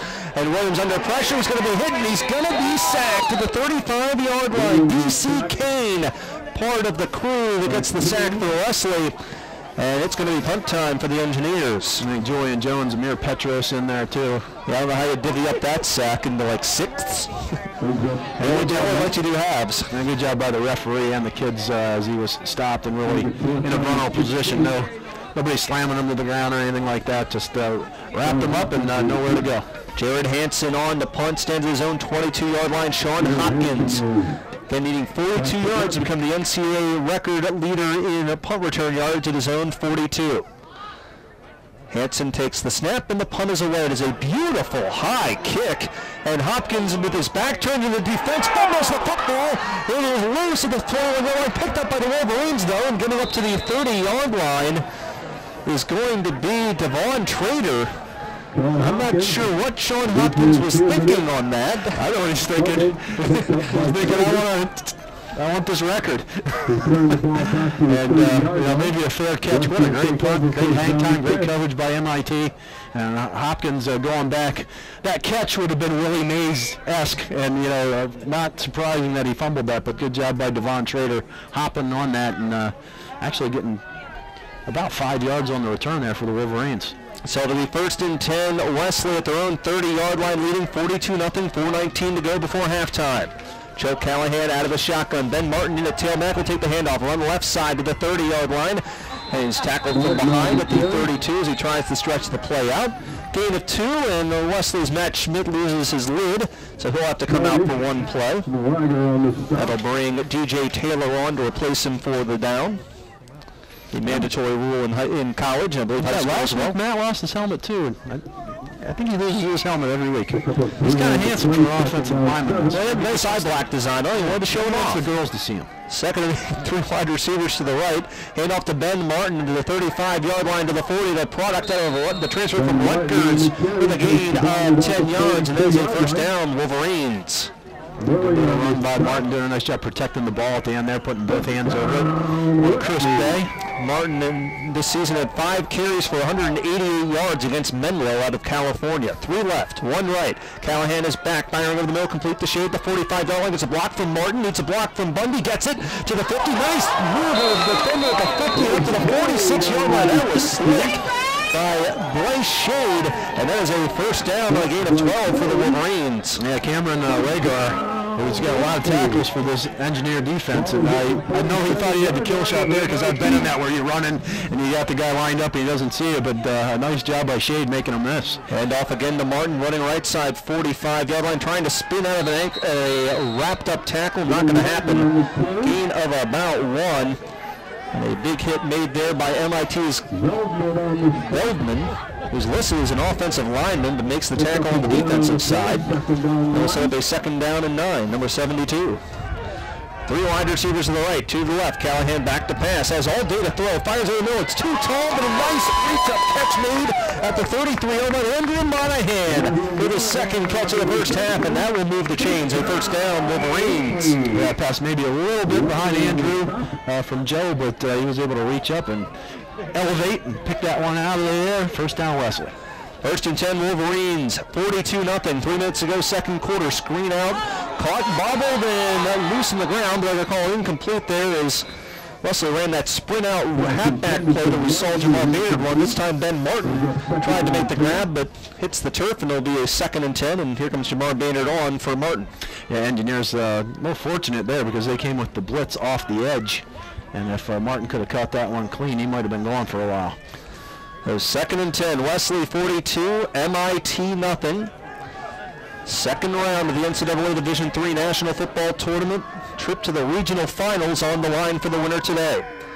Baynard goes to the left of Callahan now, and Callahan will sprint out to the left. He's going to run. 35, gets a block from Schmidt to the 30, and gets his way to the 27-yard line. Gain of 6 will set up a third down and 3. Yeah, you see Wesley look like a design quarterback run there. I tell you about it was Casey Ergenzinger with the block there on that left side. And sorry, but I don't want to see 14 running the ball when you're up like this. No, that looked designed. Yep. Third and 4, line to get the 23 for the first down. Wesley going left to right in the blue uniforms, MIT in the white and black. Showing blitz right now. Let's see if they come with it. 2 right, 1 left. You got whistles and a flag, and the third full start of the first half against the Wesley offense. Yeah, kind of baited them into that one. Moving everybody to the line of scrimmage. They were, who's going to pick up who? And somebody moved a little bit early. Loss of concentration and focus right there by the Wesley offensive line. 2:12 to go second quarter. Wesley 42, MIT nothing. Shade and Caduso, the wide receivers to the right. Now they'll be joined by Kyle George to the tight end. Single receiver to the left is Matt Bundy. Callahan the shotgun. Blitz being shown by MIT, who again is the victim of a freeze audible, as Wesley will change their protection and move George into a true tight end spot. Callahan back to pass. Has time. Firing deep right side. He's looking for Bryce Shade. He makes the hit to the 10 to the 5. Tiptoes his way. Touchdown, Wesley. Touchdown to the day for Bryce Shade. It is 48-0 Wesley. Well, they came with the blitz that time, and they followed. Caduso ran the inside route and dragging across the middle of the field. Shade ran a flag, and Callahan blitz was picked up well by that Wesley offensive line. Callahan threw a beautiful pass, which he was able to gather in about the 8-yard line and take it down at the sideline for the touchdown. And Bryce Shade really having a great playoff so far. Bryce Shade had 3 touchdowns coming into today. He's doubled that this afternoon. Extra point by Eric Spidell is up, and it is good. Time on the field. We will take it with them. With 1:43 left to go in the first half. Our new score, Wesley College 49, MIT nothing. In the half, Wesley 49, MIT 0. Anchor Buick GMC in Elkton, Maryland. At Anchor, the end-of-year clearance sale has begun. Right now at Anchor, get 0% financing for 60 months on all 2015 Buick Enclaves and GMC Acadians. Get 0% for 60 plus $2,000 cash back on all 2014 GMC Sierra. Now is the best time of year to buy your new Buick or GMC. And remember, there is no Maryland sales tax to out-of-state buyers. Come visit the Tri-State area's biggest Buick GMC dealer. At Anchor, it's easy. Callahan the Shade, Part 2. Welcome back to Miller Stadium, Dover, Delaware. 1:43 to go, second quarter. Wesley 49, MIT nothing. And Jason, what a day for Bryce Shade to have a career day. Oh yeah, he's doing it on the ground. He's doing it through the air. 3 touchdowns so far, and that drive, so another 70-yard drive by the Wolverines. Let me count the plays here. 1, 2, 3, 4, 5, 6, 7, 8, 9, 10, 11, 12 play drive. 70 yards. Toe meets leather. We're back on the way zone. We have pop kick short. MIT grabs to the 30-yard line, to the 35, to the 40. And the up man gets all the way up to the 44-yard line. That's a nice return for MIT. Yeah, Brett Adams shaking his head a little bit. He got under that one a little bit too much and popped it up. And MIT with some good field position here with 1:36 to go before the half. See if they can stick one in the end zone here. MIT came in averaging 39 points and 471 yards per game, and been shut down here by Wesley today with this 49-0 deficit still in the first half. 2 wide receivers to each side. Peter Williams operates out of the pistol, takes the snap, out route left side, complete at the 50, and Zane Campbell will put an end to that with a belly-to-back suplex at the 50-yard line. Jared Hansen with the grab. Be a gain of 6 will set up a 2nd down and 4. And Campbell playing off a little bit here. Hansen on a nice route, got open, delivered nice time by Williams. Able to get ahead and pick up about 6 and right up the midfield. MIT calls a timeout. We'll take it with them. 1:19 to go, second quarter. Wesley 49, MIT nothing. The winter months will soon be here, and at Paul Campanella's, you're invited to stop in any time to have the little things checked out. Things like antifreeze, tire pressure, washer fluid, and making sure your battery's fully charged and ready to handle the extra demands of a rough winter. It's the little things you might not think about that can lead to major problems down the road. So bring your car to Paul Campanella's to make sure it's safe and dependable during the upcoming winter months. Paul Campanella's Augustine Cutoff and Campanella's Pike Creek Automotive, Limestone Road, and Kirkwood Highway, treating your car like it's their very own. Welcome back to Miller Stadium, Dover, Delaware. Sean Green, Jason Bowen, Randy Dasher back in our Wilmington studios. 1:19 to go, second quarter. Wesley 49, MIT nothing. Jason, Wesley offensively today, 331 yards of offense, 231 through the air and 100 on the ground. Yeah, they got it going today. 4 wide receivers, 2 each side for MIT. Peter Williams is back to pass under pressure. It's going to be him. He's going to be sacked. The 38-yard line. Julian Jones and Amir Petrose on the sack for the Wolverines. Yeah, Julian Jones. We talked about those veteran linebacking core that Wesley has. Well, thank goodness Julian's a junior. We're going to see a lot. We've seen a lot of him in the playoffs and this year, and we're going to see a whole bunch more of him next year. He's got All-American type talent for the Division III level, and he's shown it so far in the playoffs. Update from Baltimore. Hobart leading Johns Hopkins 16-14. That game's in Geneva, actually. That's in New York. The Finger Lakes, update from New York. There's no, in Baltimore. There's no one there today. 3 wide receivers to the right, 1 to the left. Williams is back in a run. The draw to Williams. He's got some nice space in the 40. It's Goldsberry, actually. 45-50. 45. He's got the first down to the 43-yard line. That is a gain of 18 yards on 3rd and 14. It's a first down, MIT. Man, Petros and Gavin, I think, bumped heads there as they got to Williams. But Williams was able to slip at the Goldsboro. He's got some quicks. And you got like the way number 21 plays. He's having a pretty good ball game and, you know, showing he belongs on the field at the top level of Division III. Timeout by MIT. We'll take it right here. We'll keep it right here as we get you caught up on the scoreboard from Division III football this afternoon. All the games now in progress. There's, with Winfield not being a top seed this year, there's no Pacific time zone to worry about in the second round. It's Whitewater leading Wabash 7-0 as they play 4 minutes into the opening quarter. Mary Hardin, Baylor, and Linfield hopefully will not be a 2-day game today. That game is scoreless 3 minutes in. Mount Union leads Washington Jefferson 24-0 in the second quarter. Wartburg and St. John's of Minnesota are scoreless in the first quarter. Wheaton and John Carroll are scoreless in the first. At halftime, as we mentioned, Hobart leading Johns Hopkins 16-14. And Widener leading Christopher Newport 21-0 at the half. 21-10. 21-10. That's a 1 next to that 0, Sean.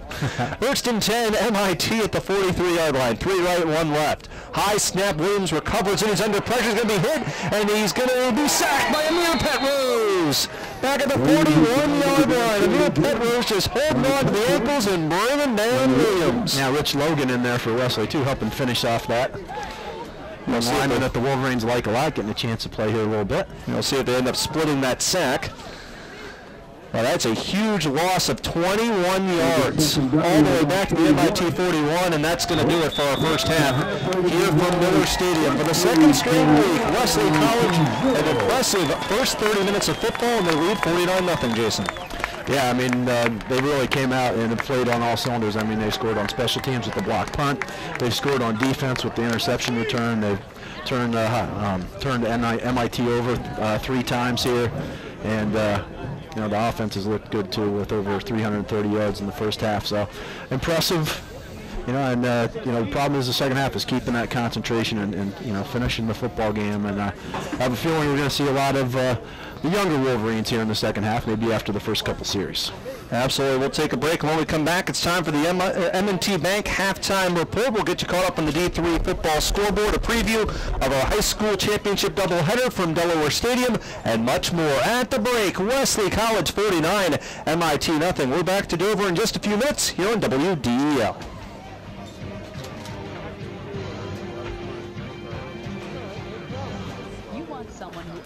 Thank you.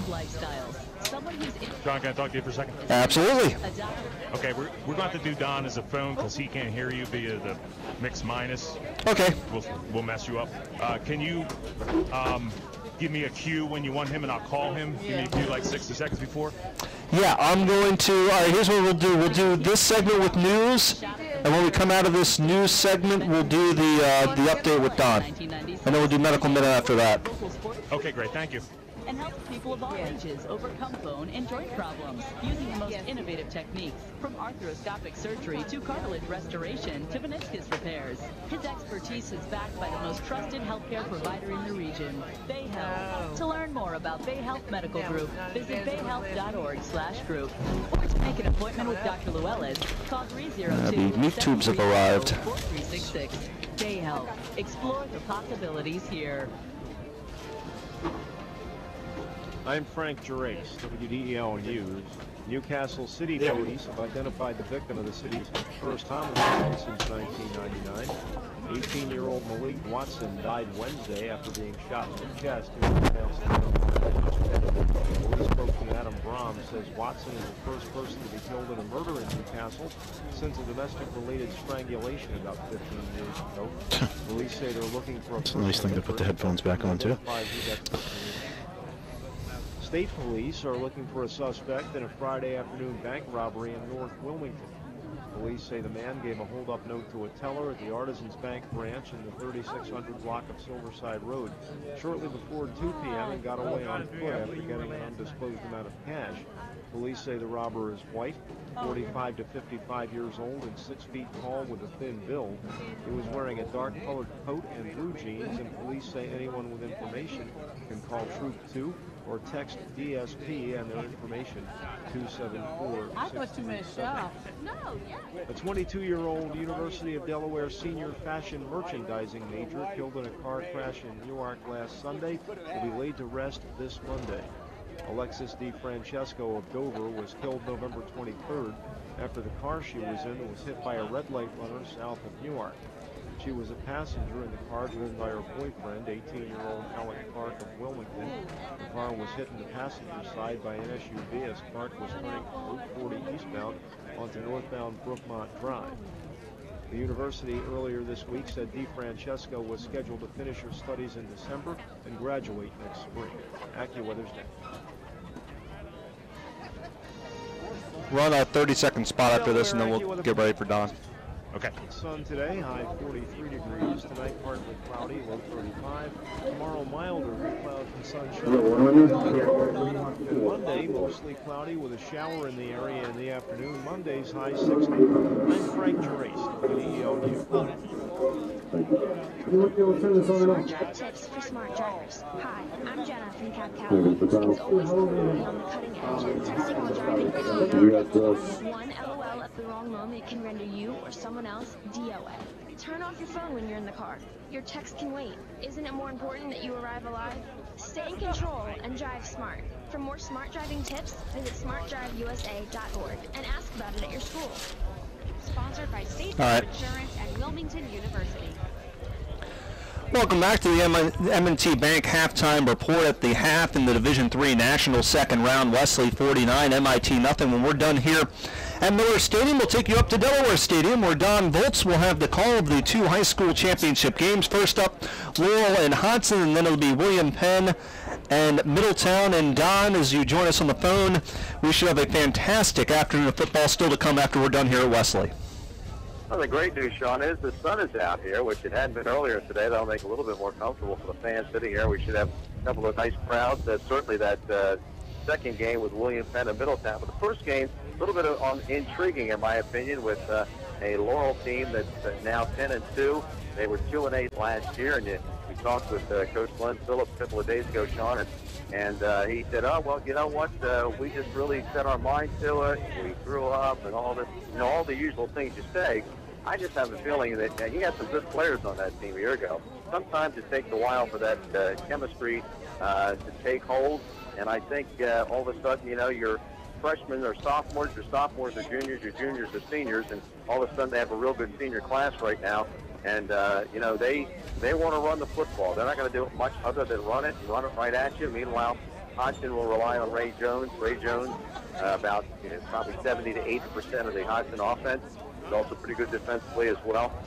And they've been here before. So Laurel's got to overcome jitters. They got to overcome butterflies. They overcome we have not been here before to try to win this game. But hopefully they can do that. We could have a pretty interesting first game. Well, I know their motto is keep sleeping, because a lot of people have picked against them. And really, when you're looking at the confidence side, I think that win in the opening round, even though it was played down in Laurel against Carabel, when you think of the close game that Hodson and Carabel had to start the season, that has to give them confidence that, even if Hodson's the defending champion and everyone is picking Hodson to win for the most part, they certainly believe they have a chance to win this football game. I don't doubt that they think they have that chance. It's interesting that the only two losses that Laurel has are to St. George's Tech and to Lake Forest, the two teams that Hodson has beaten in these playoffs. Now, they did lose to St. George's Tech in the regular season 50-30, and the Laurel loss was 50-27, very similar scores. That was in the first game of the season. But what's going to have to happen for Laurel to win is they're going to have to be able to go on some sustained drives with their running game. Chucky Augustus run for almost 2,000 yards. Reggie Green over 1,000 yards. They're a very good running football team, but they're going to have to control the line of scrimmage to win. What's that?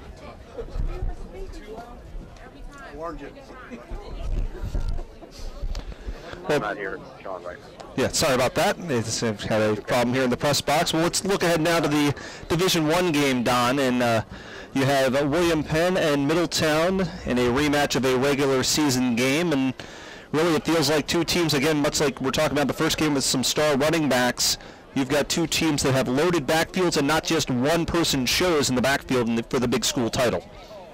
Well, this is sort of like last year when Middletown lost to Salesiana and then faced them again in the championship game, and then ultimately lost that one as well. But I think what we've got here this afternoon or early evening, Sean, is that Middletown lost by 2 touchdowns, but they scored 2 touchdowns that did not count. So they had 2 taken off the board with what would have made it 21-21. But you're right, Lasana Brew and Frankie DeTillo, 2 very, very good running backs. You got Reggie Carroll and Marvell Watts, 2 very, very good running backs for William Penn. Neither team wants to throw the ball much, but I think if they have to throw, Vince Del Furcio and Middletown have the upper hand there. But obviously, William Penn doesn't want to have to do that. They've got a great, great running game. Reggie Carroll is finally healthy, and he may make the difference if he can snap off some of those long runs that he's been known for, certainly in his junior year. Absolutely. Well, we look forward to the high school football doubleheader at the championship games. Division II game will kick off at 2 o'clock. We'll keep you updated here during the second half of Wesley, and we'll take you there as soon as we're done. And then the Division I title scheduled to begin at about 5:30. It'll be about 70 minutes after the first game ends as Middletown takes on William Penn. Don, have a good call. I'll see you up there in a few hours. All right, see you then, Sean.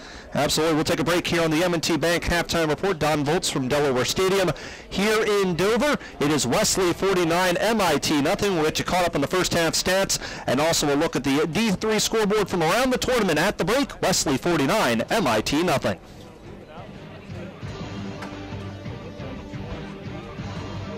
In today's economy, saving for retirement can be tough. Here's retirement expert Dan White, host of On the Money, every Sunday morning at 7 a.m. on 1150 a.m. WDEL. They get Petrose with 1.5 sacks. To rethink their once rock-solid retirement plans. The uncertainty of this economic climate with the volatile That's about right. market has hit retirees particularly hard. At Daniel A. White and Associates, safe retirement strategies with guaranteed income is all we do. In today's market, it is more important than ever to get a second opinion. We believe the golden years are still possible. Please call Daniel A. White. Boy, this is Hobart Hopkins game is about even as you get. 690-8820. 178 yards, 188. Morning at 7 a.m.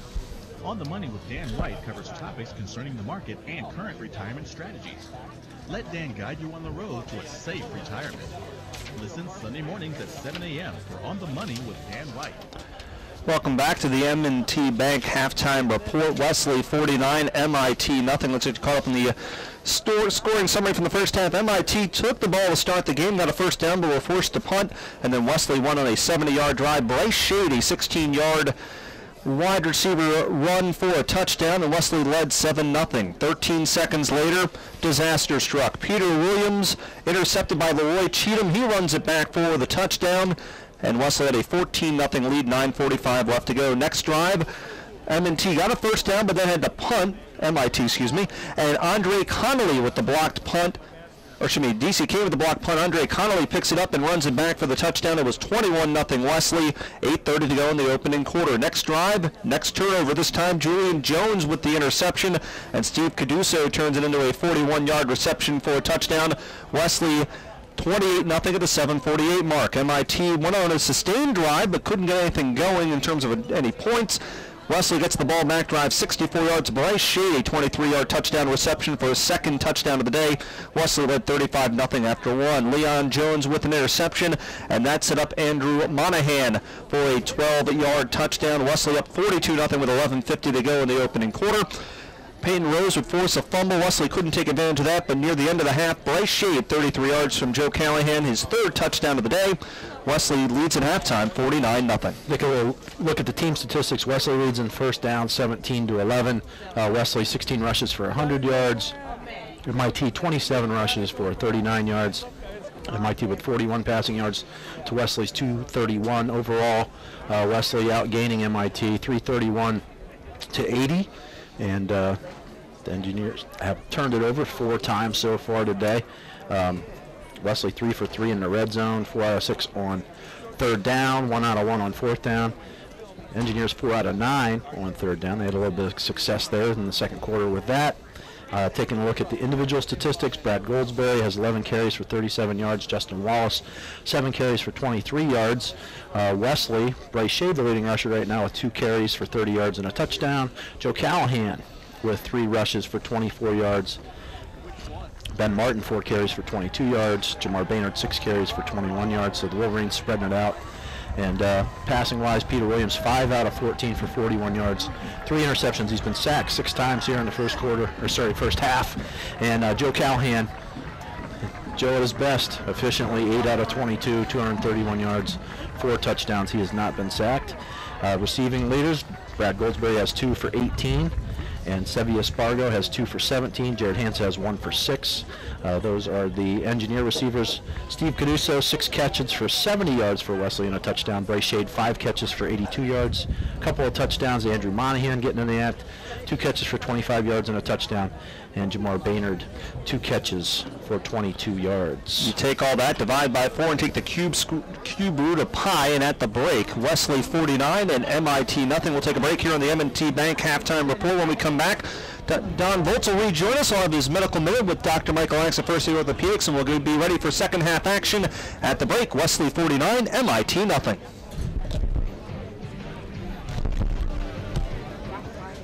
Have you considered a standby generator for the home of business. Today, it seems we are having more power outages than ever. Our lifestyles have become extremely dependent on electricity. It might be. It's tough because we're not monitoring that feed, so Companies work hard at providing power for us. They sometimes get caught by lightning, leaving us without power for several hours. This is where Shagrin Gas Company and Generac come in. Shagrin Gas will install the gas supply. all right, hopefully that's a little better. Doing a mic test here for the television feed, see if that sounds any better. Testing, is that any? Test. Mike, hello. I'm not sure if you can hear us or not. He's got his headphones on, but I'm not sure if he can hear us or not. We're testing it out, seeing if it works. To find your local Shagrin Gas, visit ShagrinGas.com. Shagrin Gas, your Go Green energy experts since Yeah, it's 1932. The web feed is one that we're not monitoring ourselves. Tri-State Battery Warehouse, right? Yep. Any battery you want, they have it or we'll find it for you. Okay, but did you know they also sell and repair starters and alternators and even repair cordless power tools? They're apparently scratchy. Scratchy grooves. You want the medical minute?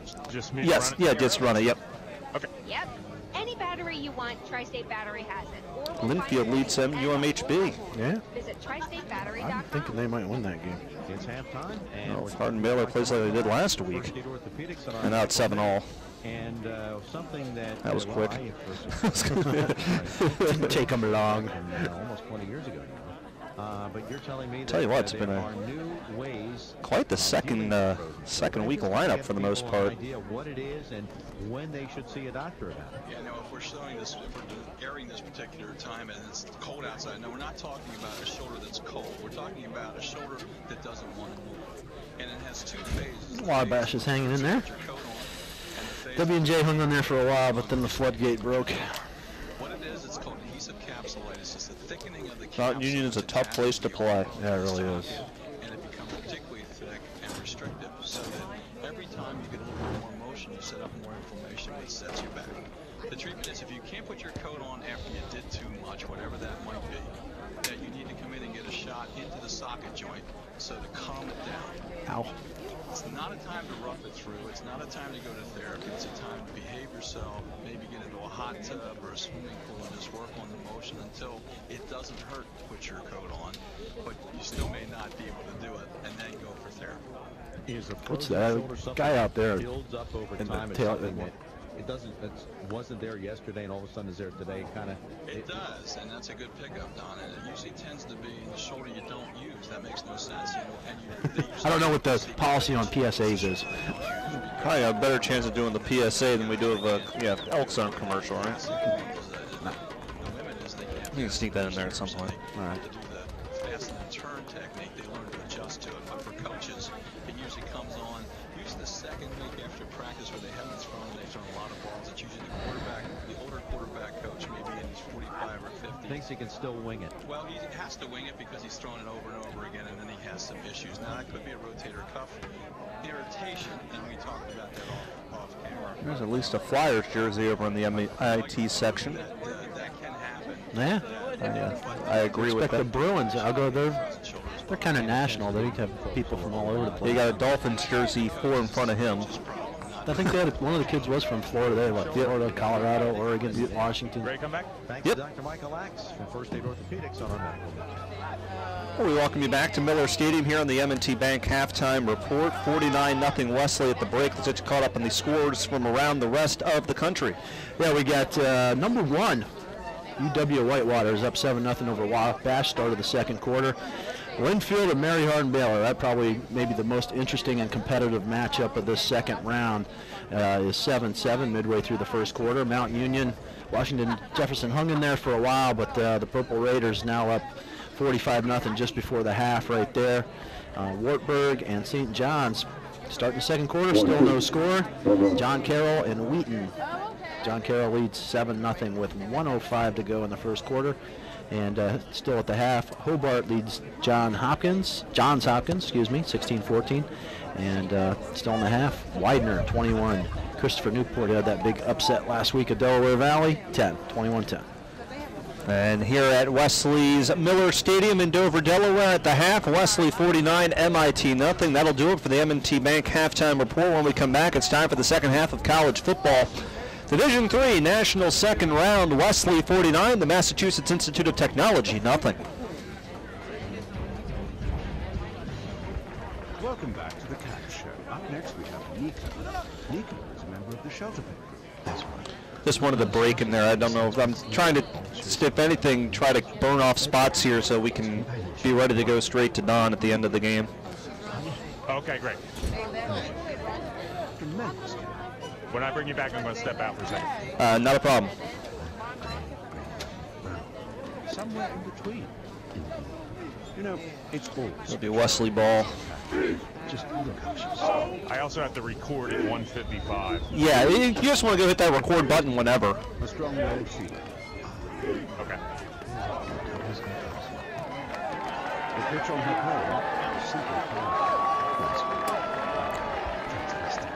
Fantastic indeed. But really the best way to organize the Shelter Pack Group is to invite. Visit the Shelter Pack Project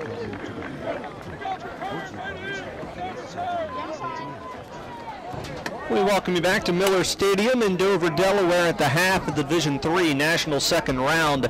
Wesley 49, MIT nothing. Sean Green, Jason Bowen, Randy Dasher back in our Wilmington studios. We thank those of you joining us on WDEL, and also we are aware that MIT is hosting a video web stream today, so thanks to those listening to us around the country and knowing MIT around the world.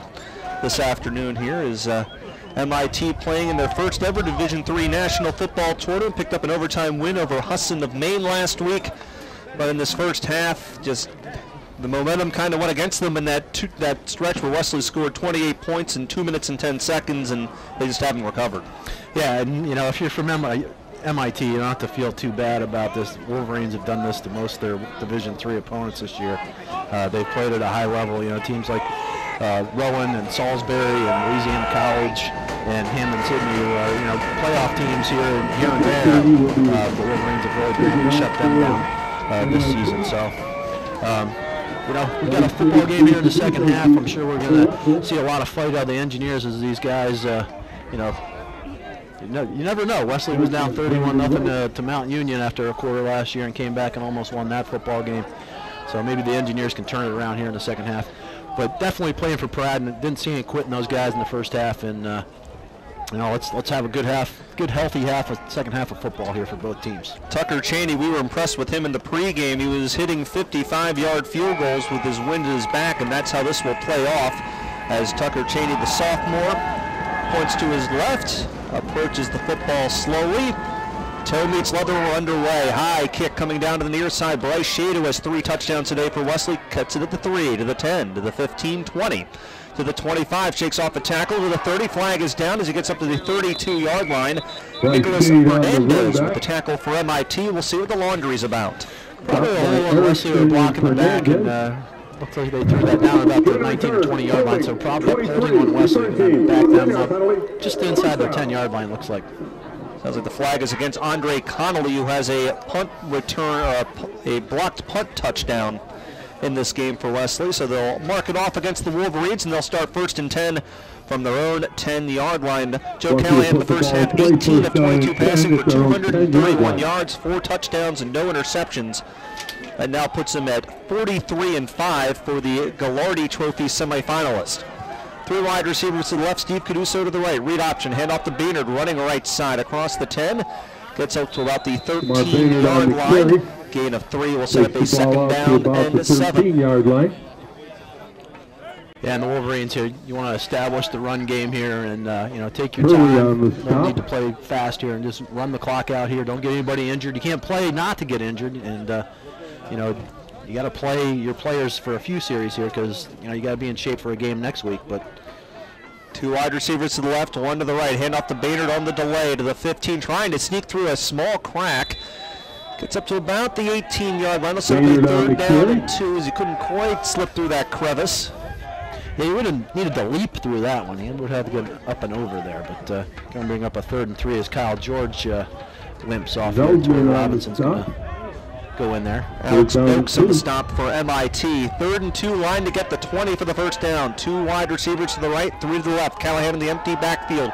Fires over the middle, complete to Torrey Robinson, 30, 20, 25, up to the 28-yard line. That's Robinson's 5th catch of the season. It's a first down, Wolverines. Yeah, the Wolverines just emptied the backfield that time and really caused some matchup problems, and Robinson was able to just run the little down and in, just past the first down marker and pick up the first down. 2 wide receivers to the right, 1 to the left. 1st and 10, handoff to Baynard, running left side through the hole to the 30, and a nice ankle tackle at the 34-yard line. Cameron Wager, that maybe saved that from being more than a 6-yard game, but that was what it was, and it will be a 2nd and 4 after the run by the Middletown product. Yeah, Wager doing a nice job from his inside linebacker spot there, stuffing up the middle today. 2 right, 1 left, handoff again to Baynard. He's running left side across the 35-yard line. Not going to have the first down as he's driven back by the MIT defensive line. That was a fumble late, but the whistle had already blown at the 36, maybe 37-yard line. He'll set up a 3rd and about 2. Make it 3rd down and 2.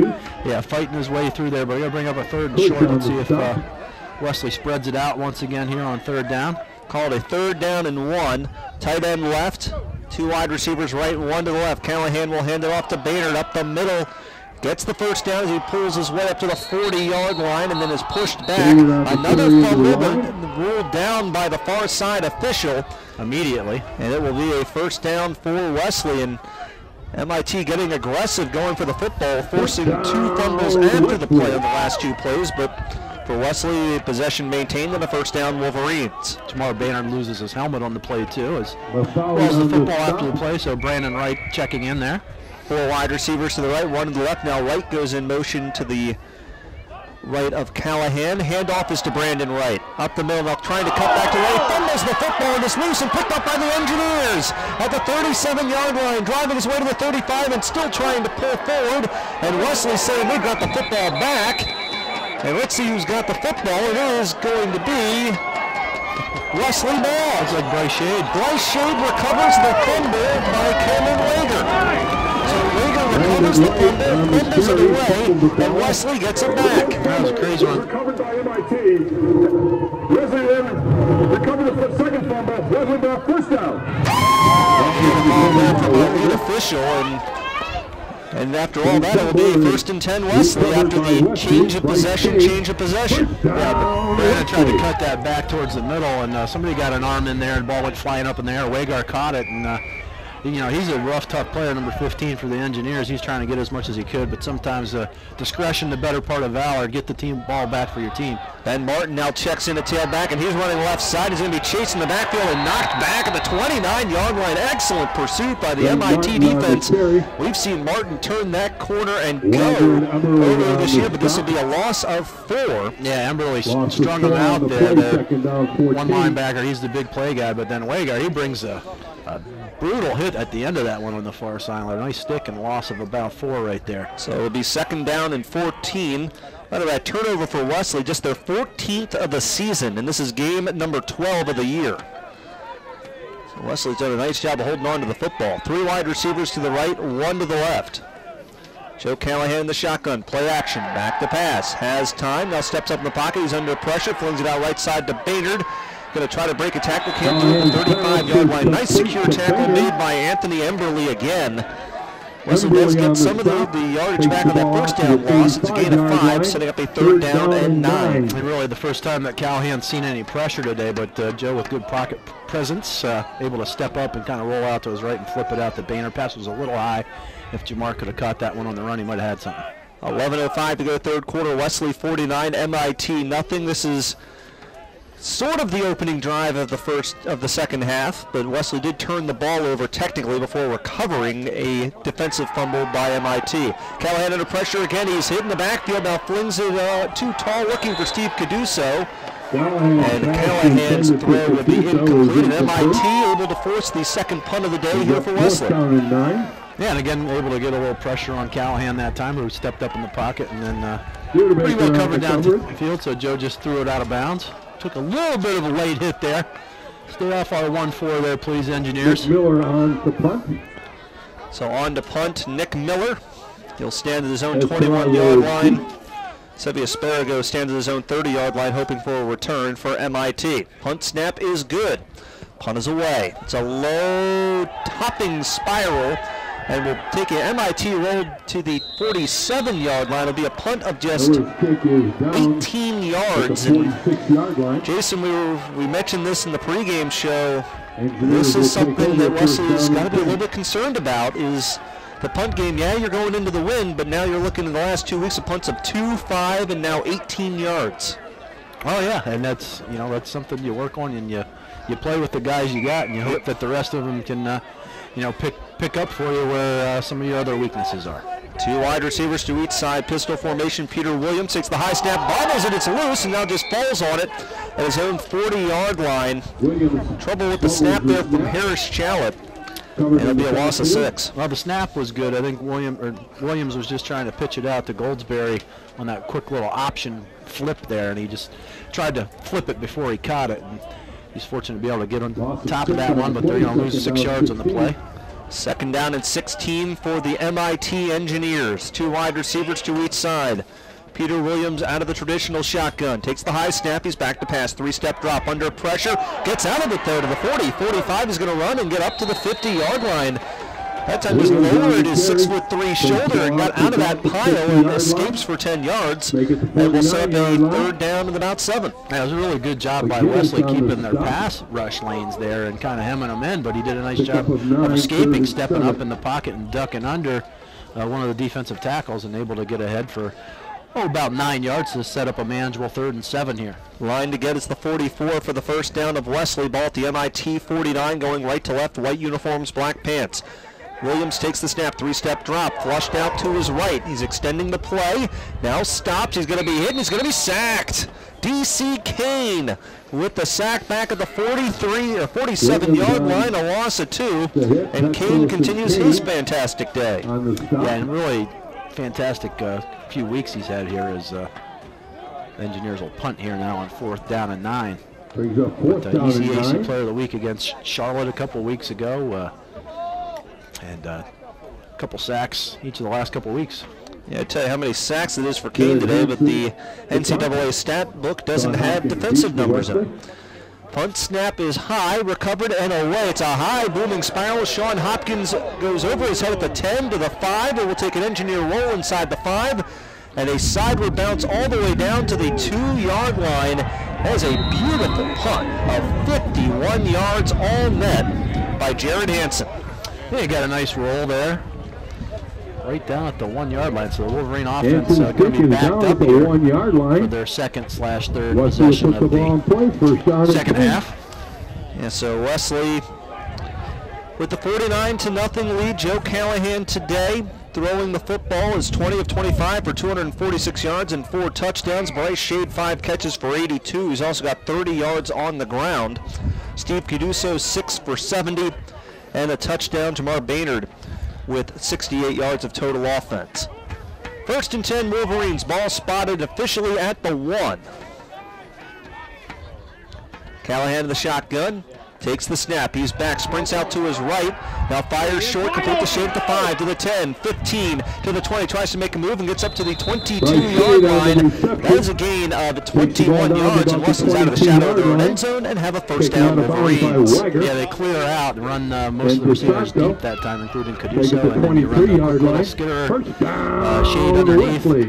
Callahan was able to drop it into him perfectly, and he was able to get ahead and get the Wolverines out of trouble with a gain of 22. And Shade now over 100 yards today. 2 wide receivers to the left, 1 to the right.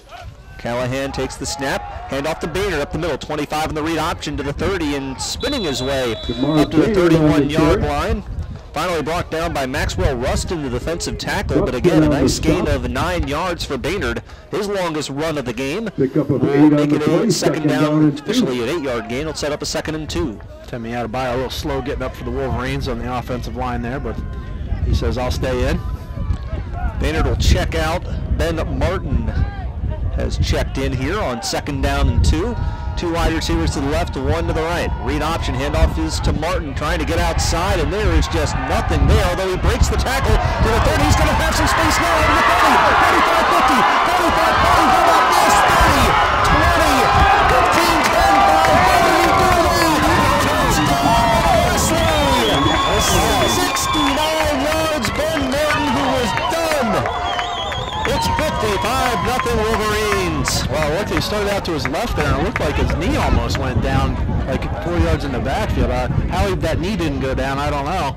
But then he was able to break some tackles and wiggle and waggle, and all of a sudden he was gone all the way down the sideline. 69 yards? 69 yards for Ben Martin. That's shades of Menlo. Eric Spidell on to attempt the extra point. He'll do so out of the hold of Andrew Monahan. Snap is good, hold is good. Kick is away, and the kick, it is good. Timeout on the field, we will take it with them with 7:20 left to go in the third quarter. Our new score, Wesley College 56, MIT nothing. Wesley 56, MIT 0. Who knows your business better than you do? But when it comes to IT, that guy in your office who sort of knows computers may not be best in the long Put run. that one in the blooper reel. And he's done in the, oh no. That was like the Mike Pennywell run back in, was that 06? It's Frostburg. Yeah. Wabash tying up Whitewater. Updated score in the third period, Hobart 16. Winfield's up 14-7. Johns Hopkins 14. And see how we can help your business operate at its full potential. Ben Martin with as an elusive a run as you're going to find. Welcome back to Miller Stadium, Dover, Delaware. 7:20 to go third quarter. A 69-yard touchdown puts Wesley on the board at 56-0. Yeah, and that a 99-yard drive for the Wolverines that time. And in just 3 plays. The 22-yard pass to Shade to get him out of the shadow of their own goalpost. Jamar Baynard for 8, and then Martin with just a trick run, or a freak show run there. That's D3 play of the week. That is a 74 yards of yak on that one, the yards after contact on a 69-yard run. And a lot to look forward for the Wolverines in the future with Ben Martin there. And Baynard and Martin. It's a nice combination to have. As Adams approaches the football, toe meets leather, back underway. Far side return made at the 20-yard line by MIT, trying to cross the field, and a nice stiff arm, but going down to the turf is the returner at the 22-yard line. The return there by Justin Tunis. Put a nice stiff arm out there, but didn't work. Yeah, they actually drove the Wesley defender to the ground, and the defender took him down at the same time. A little strength on strength there. Yeah, Tunis, a linebacker there. You can see why with that stiff arm, though. First and 10, MIT at their own 22, trailing Wesley 56-0. Handoff to the tailback through, and again, Wesley's defensive line having nothing of it. No gain for Mr. Goldsberry. It will be a 2nd down and 10. Somebody's up a little slow. Looks like one of the offensive linemen for the Engineers. Yes. Terrence Gavin credited with the stop for Wesley, trying to figure out who the player for MIT who is down. I might have an angle on it. That's going to be Alex Warner, the right guard, I believe. I believe it's 65. Yes. So Alex Warner is the injured MIT Engineer. Take the time out here and get you caught up on his situation when we come back. 7:03 to go, third quarter. Wesley 56, MIT nothing. The Wesley Wolverines aren't just successful on the field, they also excel off the field. Wesley College offers nearly 30 undergraduate, graduate, and online degrees at convenient times for both their Dover and Dover Air Force Base locations. Do more than just follow the Wolverines to another successful year. Start this season and become part of the winning tradition for both scholars and athletes. For more information, contact Wesley College at 302-736-2400 or on the web at wesley.edu. Welcome back to Miller Stadium, Dover, Delaware. The injured player is the right guard, Alex Warner, and MIT already playing without their right tackle, Joe Hanley, who went out with a knee injury earlier today. And our Dr. Michael Axe First Aid Orthopedics injury update here, and MIT's good offensive line that's led them to 261 rushing yards a game this season. Unfortunately, has a couple, looks like another leg injury here for an engineer player. Yeah, same leg too, left leg for both those guys, and hobbling off there. Tough game this is sometimes, you know. Yeah, and Wesley's just brought men on that play, and MIT trying to protect him as best they can. Warner at 240 pounds, one of the smaller offensive linemen, to be honest, that Wesley's seen in the last few weeks. So after the no gain, it'll be a 2nd down and 10. Williams operates out of the shotgun. Will run a screen left side. Nathan Verady is checked in. Tries to drive through the line. Not going to work. He does get up to the 26-yard line. Derek Bender, and also coming out to make the stop, Terrence Gavin from his defensive tackle position. Gain of 4 will set up a 3rd down and 6. Yeah, flipped it out there, but just really well defended by Wesley. You know, the corner coming up and making the play, and Gavin with a good job just retracing his steps and getting to the football from his D-line spot. Apparently, Mary Hardin-Baylor used 2 fake punts in the same drive, and they're tied with Linfield 14 all. 5:47 to go in the opening quarter down in the home of Brisket. 2 wide receivers to each side. Peter Williams runs the draw. Now he's going to fake it and sprint out to his right. He's still got the football as the quarterback. Fakes it, now flings it deep over the middle and incomplete, as he ends up going behind Sean Hopkins. He was trying to find Carson Otta. The wide receiver out there also had Chris McPherson, but going to be incomplete, and it's going to be punt time for MIT. It's a really athletic play by Williams, though, as he was bobbling the snap, able to grab it and somehow avoid Amir Petros, who was coming hard on the rush, and get to the outside, and then able to throw back across his body about 30 yards trying to find his receiver, but you can definitely see where a quarterback like that's helped turn around this MIT program. On to punt, Jared Hansen takes the punt snap, rugby style, now punts it away, and this is going to be returnable for Hopkins at the 40-yard line. He grabs it to the 45, trying to cross field, gets a nice block at the 50, to the 45-40, Hopkins up to the 35-yard line. A return of 25 yards, and now the ball is loose and a fumble at the 33. Let's see who's got the football. They're still wrestling for it. I thought he was down, but because he was twisting on a body, he actually wasn't down. And MIT might have this football. Yeah, no indication here from the officials as of yet. It looks like Hopkins might be hurt, too. Or some Wolverine is hurt down there. It's Bender who's hurt. Derek Bender. Bender is hurt and not putting any weight on his leg, and that is not what you want to see if you're a Wesley fan. Yeah, so steady, you know, a starting corner these last few years, but, you know, also at safety. Injury timeout, number 5. All right, so no turnover. Yeah, but Bender goes back down after getting back up. And that is a big situation here for Wesley. And in a 56-0 game, knowing that you're going to have to deal with one of the strong powers of the East in Johns Hopkins or Hobart in the next round, the last thing you want to see is your star strong safety laying on the ground after a special teams play, and that's what Wesley is dealing with here at the moment. And we'll take the injury timeout. 5:45 to go, 3rd quarter. Wesley 56, MIT nothing. What was that? It's getting louder. It's getting closer. It's coming to Concord Pets, Sunday, December 7th. It's the 23rd annual Moonlight Madness at the Concord Pets nearest you. Take advantage of up to 30% off everything in the store.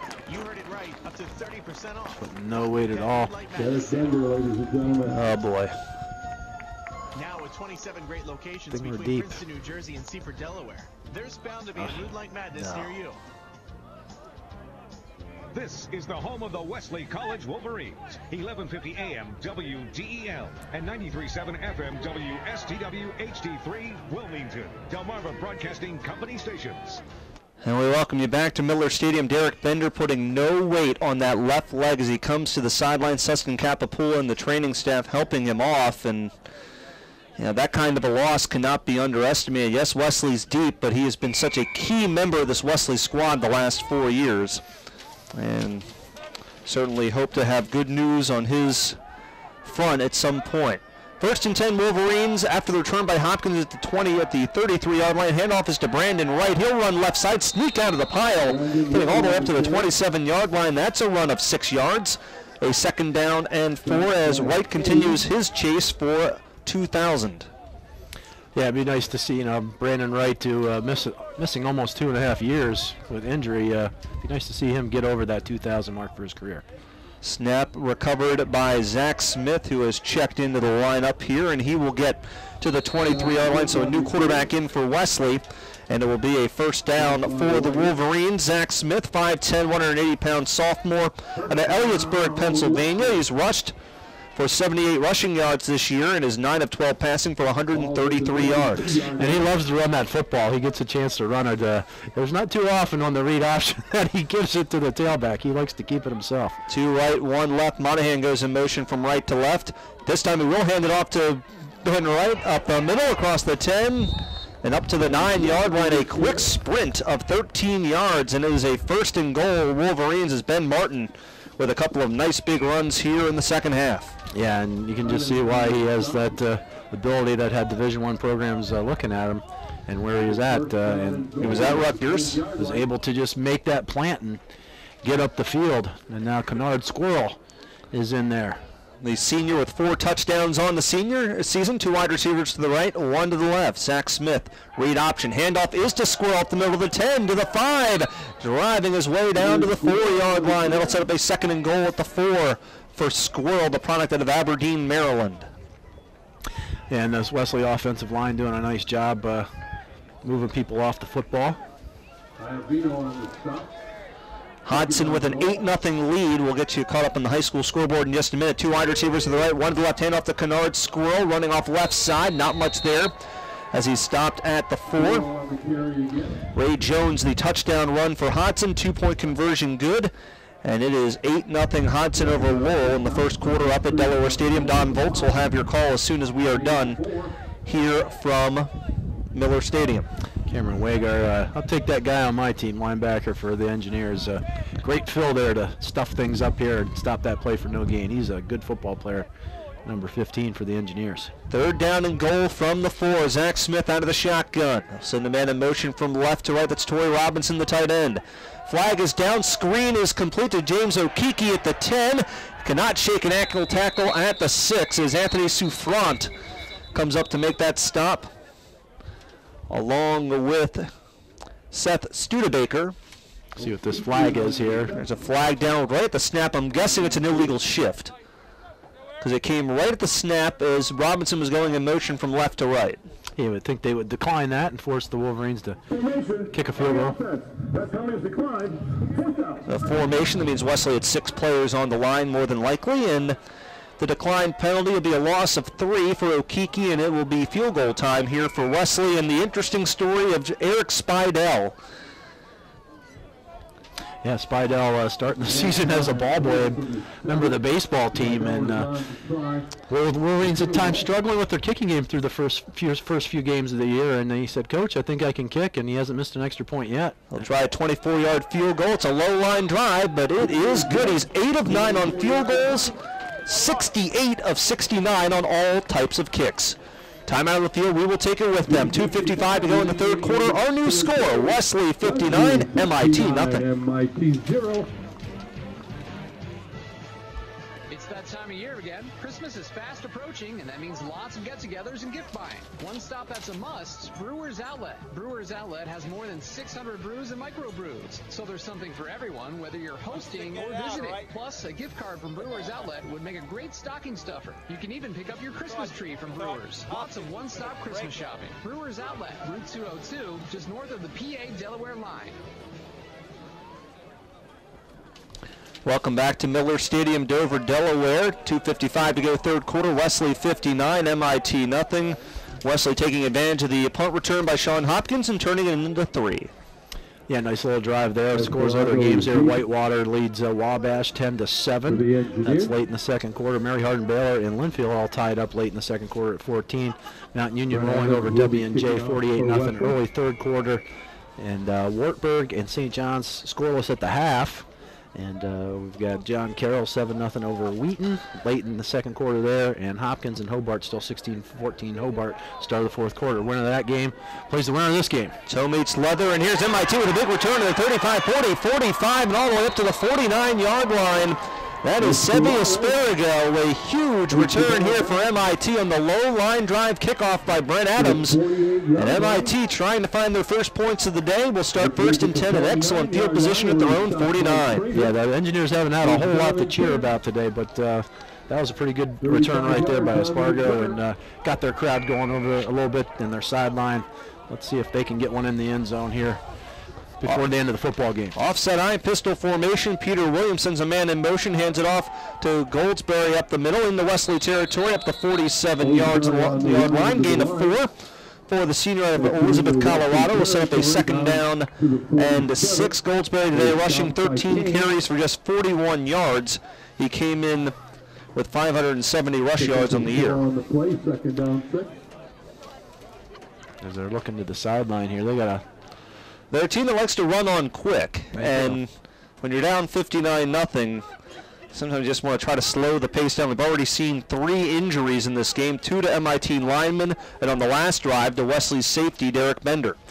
Williams hands it off to Goldsberry again, up the middle, short of the 1st down as he's hit hard at the 42-yard line. Matt Capitola with the he's safe sign, and Jordan Westcott looks to be happy with himself after that tackle. It'll be a 3rd down and 1. Yeah, they're slapping hands there too. Anyway, they're fired up. 3rd down and short as we go under 2 minutes to go in the 3rd quarter. Nathan Brady will check in at wide receiver here. He's got a catch today for MIT, the junior out of Fayetteville, Arkansas.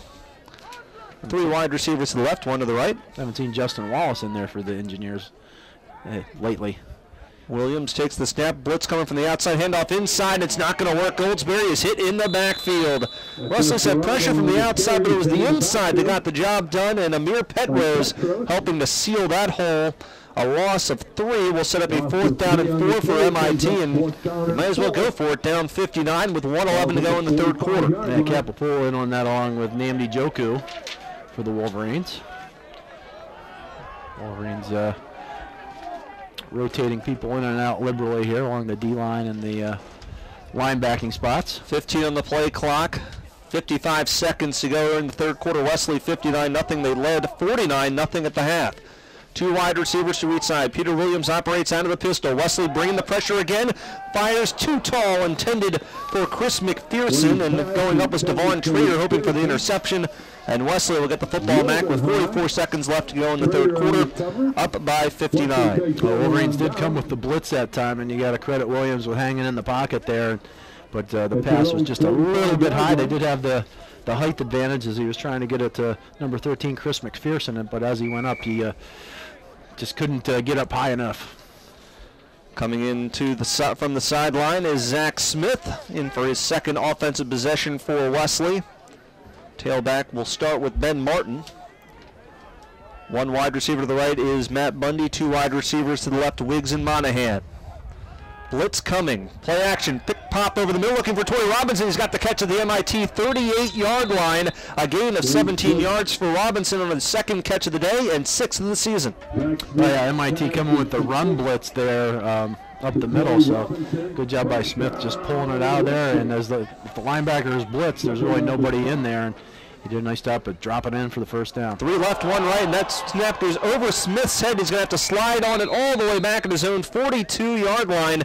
Looked like Smith was looking down the field instead of paying attention to the football, and that's going to be a loss of 19 yards. And we'll set up a 2nd down and 29. Alex Nicoskoda shaking his head as Smith said that one was high, but looked like it was a pretty good snap. Should have been. It was catchable. The senior center. It was catchable, that's for sure. So, hey, rookie. Yeah, it's tough to catch a snap like that when you're not paying attention. That's going to do it for the 3rd quarter here from Miller Stadium. After 45 minutes of football in the NCAA Division III National 2nd round, Wesley 59, MIT nothing. So you think you know everything about Tri-State Battery Warehouse, right? Yep. Any battery you want, they have it or we'll find it for you. Okay, but did you know they also sell and repair starters and alternators, and even repair cordless power tool packs and Fisher-Price toys? So I can go to one place, people I trust, and be taken care of in so many ways. Yep. Any battery you want, Tri-State Battery has it. Or we'll find it for you, and a whole lot more. Okay. Visit TriStateBattery.com. Mary Hardin Baylor is tied up at 14. Successful on the field. They also excel off the field. In the 4th period, Johns Hopkins 21, Hobart 16. Online degrees at convenient times for both their Dover In the and 2nd, Dover Air Force Base John locations. Carroll 7, Wheaton 0. Yeah, 4 30-second spots left. Thank you. Become part of the winning tradition for And in the both 3rd scholars and period, athletes. Mount Union For more 48, information, Washington contact Wesley Jefferson College 0. at 302-736-2400. or on the web at wesley.edu. Welcome back to Miller Stadium, Dover, Delaware. Sean Green, Jason Bowen, Randy Dasher back in our Wilmington studios. We'll get you to the high school Division II championship game when we're done here from Miller Stadium. Zach Smith takes the shotgun snap on 2nd and 29. Under pressure, floats out to his right, fires over the middle.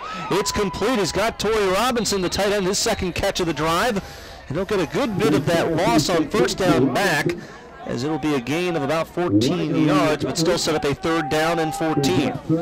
Yeah, Smith doing a nice job just breaking the pocket there, buying a little time, and got it to Robinson, the tight end here.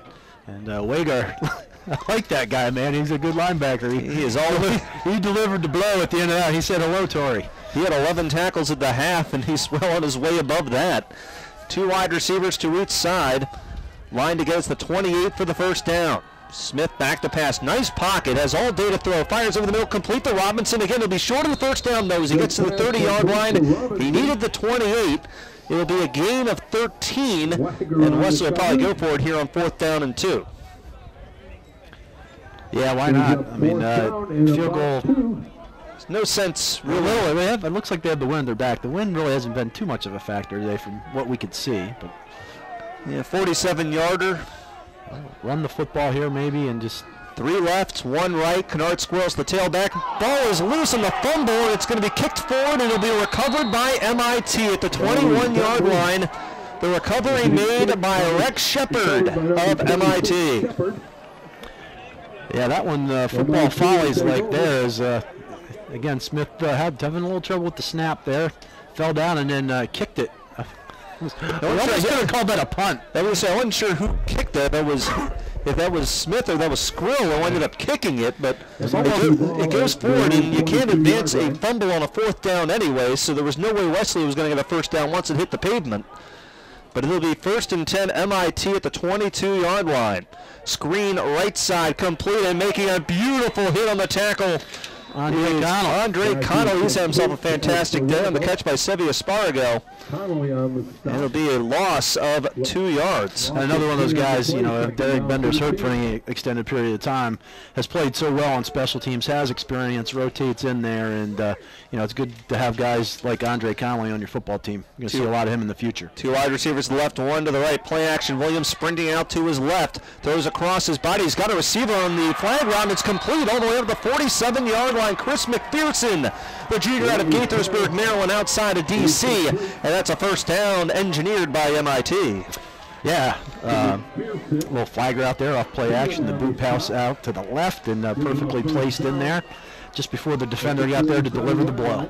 1st and 10 MIT. Their first down of the second half. 2 wide receivers to the right, 1 to the left. Williams has split backs. Play action, back to pass, has a nice pocket, floats out to his right, fires over the middle, bobbled and caught by Andre Connolly, an interception by Wesley at the 28-yard line. Andre Connolly's first interception of the day and of the season. It looks like he's been doing everything today. It was the block punt touchdown. That's what he had. Touchdown. He's making tackles on special teams as usual, and an interception there for number 23. One of the bright future, you know, that Wesley secondary. He plays so well already, but you're going to see him stepping into a greater role next year for sure. 4th interception of the day for the Wesley defense. Roy Cheatham, who ran it back for a touchdown, Julian Jones, Leon Jones, and now Connolly. As Smith stays in at quarterback. 2 wide receivers to the right, Okiki to the left. Smith takes the handoff, hands it off to the left side, turning the corner, Squirrel, and he's going to be chased out of bounds at the 30-yard line.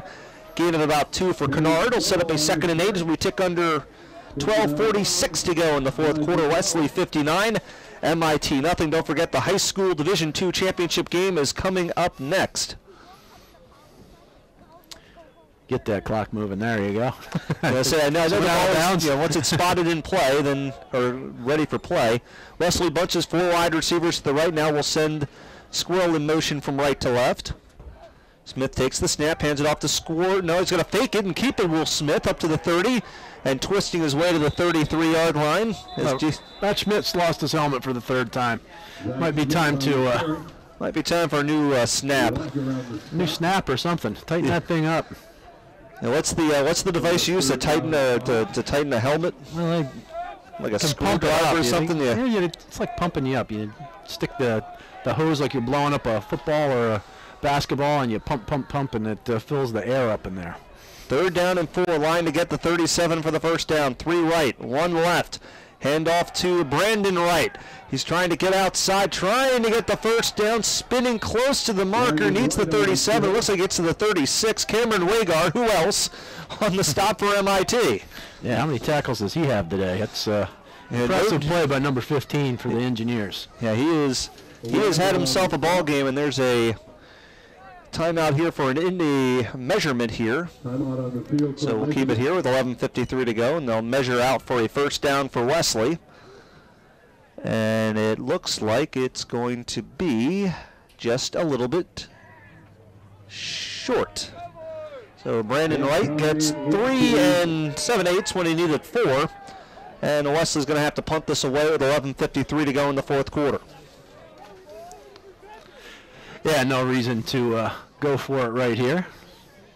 Kick the ball away here, and MIT runs some more clock. Wolverines can run some more clock. And score update from Chester. Widener leading Christopher Newport 37-20 with 8:16 left to go. On the opposite side of the bracket, winner of that game will take on the winner of Mary Hardin, Baylor, and Linfield next week in the regional final on that side of the bracket. Yeah, it'd be interesting travel for Linfield there, because I think if Widener wins that one and Linfield could knock off Mary Hardin Baylor, then Linfield's got to come all the way over here to the head all the way to the I-90 from the I-5 to the I-95. Low snap by Miller, just gets it away. High kick will take a Wesley roll inside the 30. And will be dead at the 25-yard line. A punt of 42 yards, so certainly, given the way that snap went, could have been a whole lot worse. And ends up as a nice above-average punt for Miller. And it'll be 1st and 10 MIT at the 25-yard line, down to Wesley 59-0, 11:35 to go, 4th quarter. Well, this game flowing along a lot better than last week's game. It seemed like there were a lot of penalties last week that just extended that second half of a game that was maybe, academic at that point, but the referee's doing a really nice job this week at just keeping this one flowing, and both teams playing hard and fair. Apparently Christopher Newport picked up the onside kick, but were called for an illegal block on the onside kick. 2 right, 1 left. Hand off to the tailback on the left side. That'll be Goldsberry, and he is driven backwards after gain 1. Brandon Bennett got in there, defensive line spot. Yeah, we saw a lot more of Bennett last year for Wesley. Yeah, he's originally a linebacker, and I think he's better at the defensive line, but he's working his way back in there. And there's a lot of bodies to get in front of on the depth chart there. 2nd down and 8 for MIT, going left to right. Williams will play action, run out to his right. He's got a receiver, and incomplete, in and out of the hands of Nathan Verady of the 41-yard line out of Fayetteville, Arkansas. We'll set up a 3rd down and 8. Nice blow delivered there by Leon Jones there, but good pass by Williams, who on the play action, booting out to his right, just dropped that pass in there perfectly, but Jones was able to time his hit up perfectly also and just knock that one away. So sometimes you see the stats and you wonder how good they really are. Peter Williams, 65% passer for 2,000 yards. You can see why. He's put a lot of balls right where they've needed to be, but just the speed of Wesley has made those balls in the right spot, maybe just a hint too slow. Williams is back. Here comes a blitz, out route. It's complete to Sevi Asparago. Shakes a tackle at 35. He'll get the first down up to the 37-yard line. Ben Robinson with the tackle. And there's a loose shoe on the field, and it'll be a first down. Ben, when he took the tackle, took the shoe too. Kind of the ankle hog tie, wrap him up with your arms type around the legs type of tackle, and the shoe came off too. So the way he's got his foot taped up, I actually thought maybe he had his shoe on. The matching tape for the shoe. 1st and 10 at the 36. No, it's not his foot, fortunately. That's true. 2 wide receivers to each side. Williams operates out of the pistol. Hand up to Goldsberry, up the middle, not much there, but he will push forward up to the 39-yard line. As Brandon Bennett again on the stop for Wesley.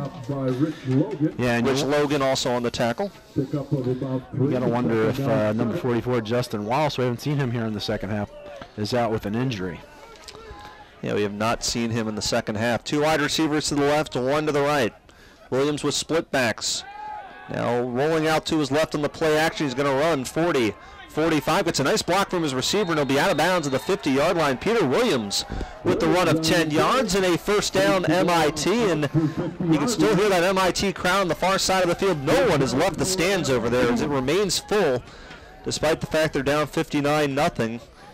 MIT celebrating what has been a fantastic season. They brought a nice crowd down too, just walking through the tailgate area. I like to do that before every game, and there's a bunch of them out there, rivaling the number of Wesley fans out there.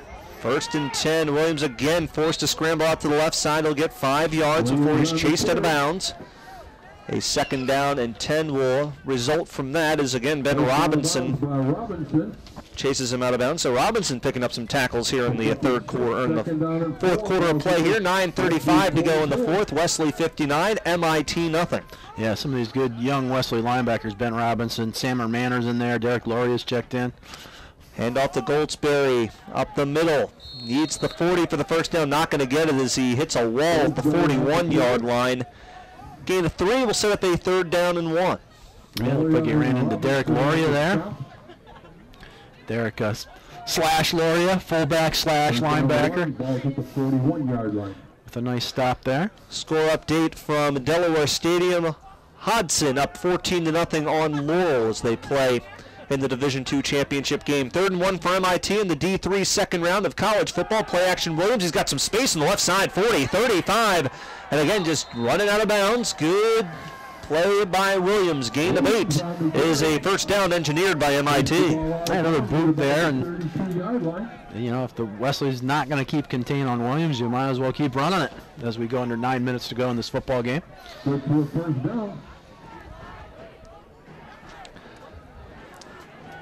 And you can hear the MIT chant there on the far side of the field. 2 wide receivers to the right, 1 to the left, offset I formation.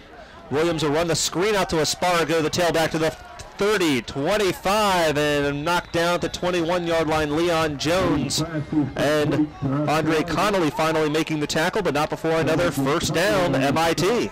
Yeah, getting it going here in the fourth quarter a little bit. What were they chanting over there, Sean? They were chanting MIT, MIT. Okay, as long as it wasn't, it's okay. It's all right, it's okay. We're going to be your boss someday. Yeah, I haven't heard that one yet. I know there's also a chant that involves pi and some other math terms that are sadly... Pie? Not that pie. Not pumpkin pie, no.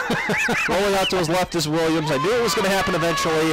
And he's going to shuffle it ahead to the 25, to the 15, to the 14-yard line. A little shuffle pass to Brad Goldsberry. Nice improvisation on what will be a gain of 7 yards to set up a 3rd down and 3. So you're talking 3.14528. Yeah, that one. Yeah, okay. I think I got that right. I got the 1415 right. We got it wrong. That's D3 Jason on Twitter. D3 Jason. 2nd down and 3 after the gain of 7 on the shuffle pass. Calculus was my only D ever. 2 wide receivers to the right, 1 to the left. You too. And hit in the backfield is Goldsberry back at the 16-yard line.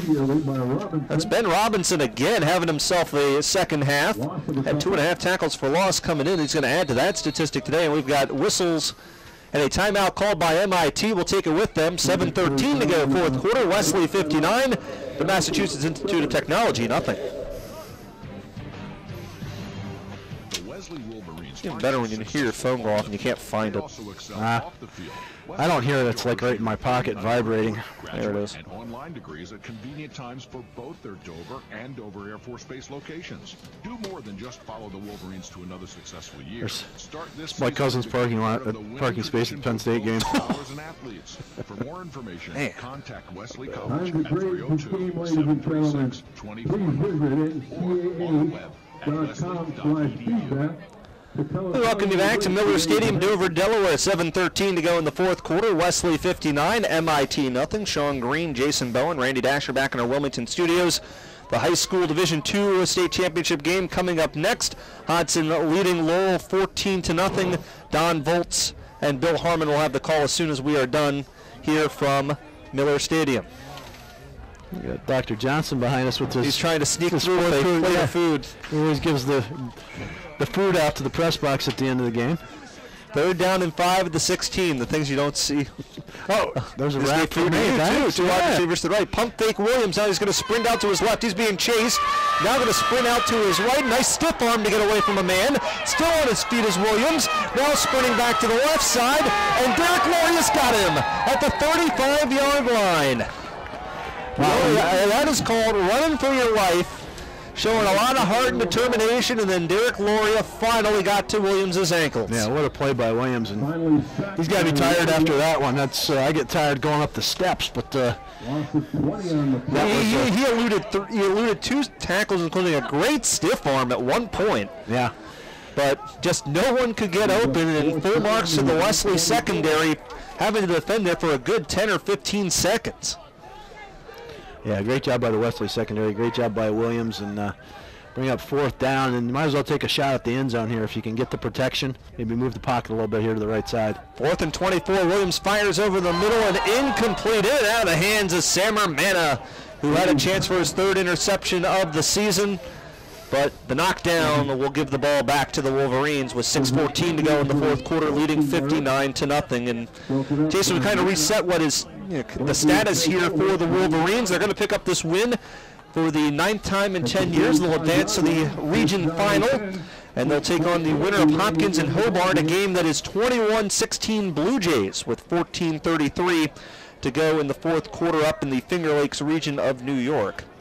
Yeah, it looks like an exciting one up there, and 2 really evenly matched teams. So, the Wolverines are going to have to really bring it next week, whoever wins that game.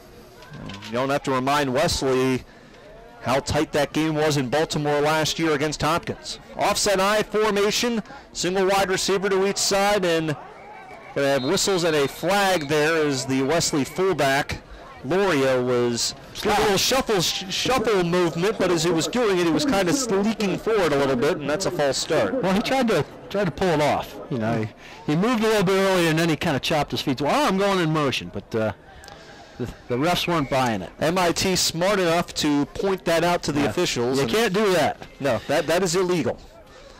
By the way, Wesley overall passing today, 25 of 30 for 309 yards. What efficiency. Offset I formation. Handoff is on the left side. Up to the Martin again. 35-yard line. Ben Martin with the carry for 4 yards. Will set up a 2nd down and 11. That'll put him over 100 yards as Hobart's just scored to go ahead of Johns Hopkins here in the 4th quarter. I was trying to figure out what that noise was. I thought it was something wrong with our video here. I thought it was something wrong with our broadcast. And you're watching the video of... Hobart's up 1, and they're going to go for 2 in the 4th quarter. I don't have a time on that, but...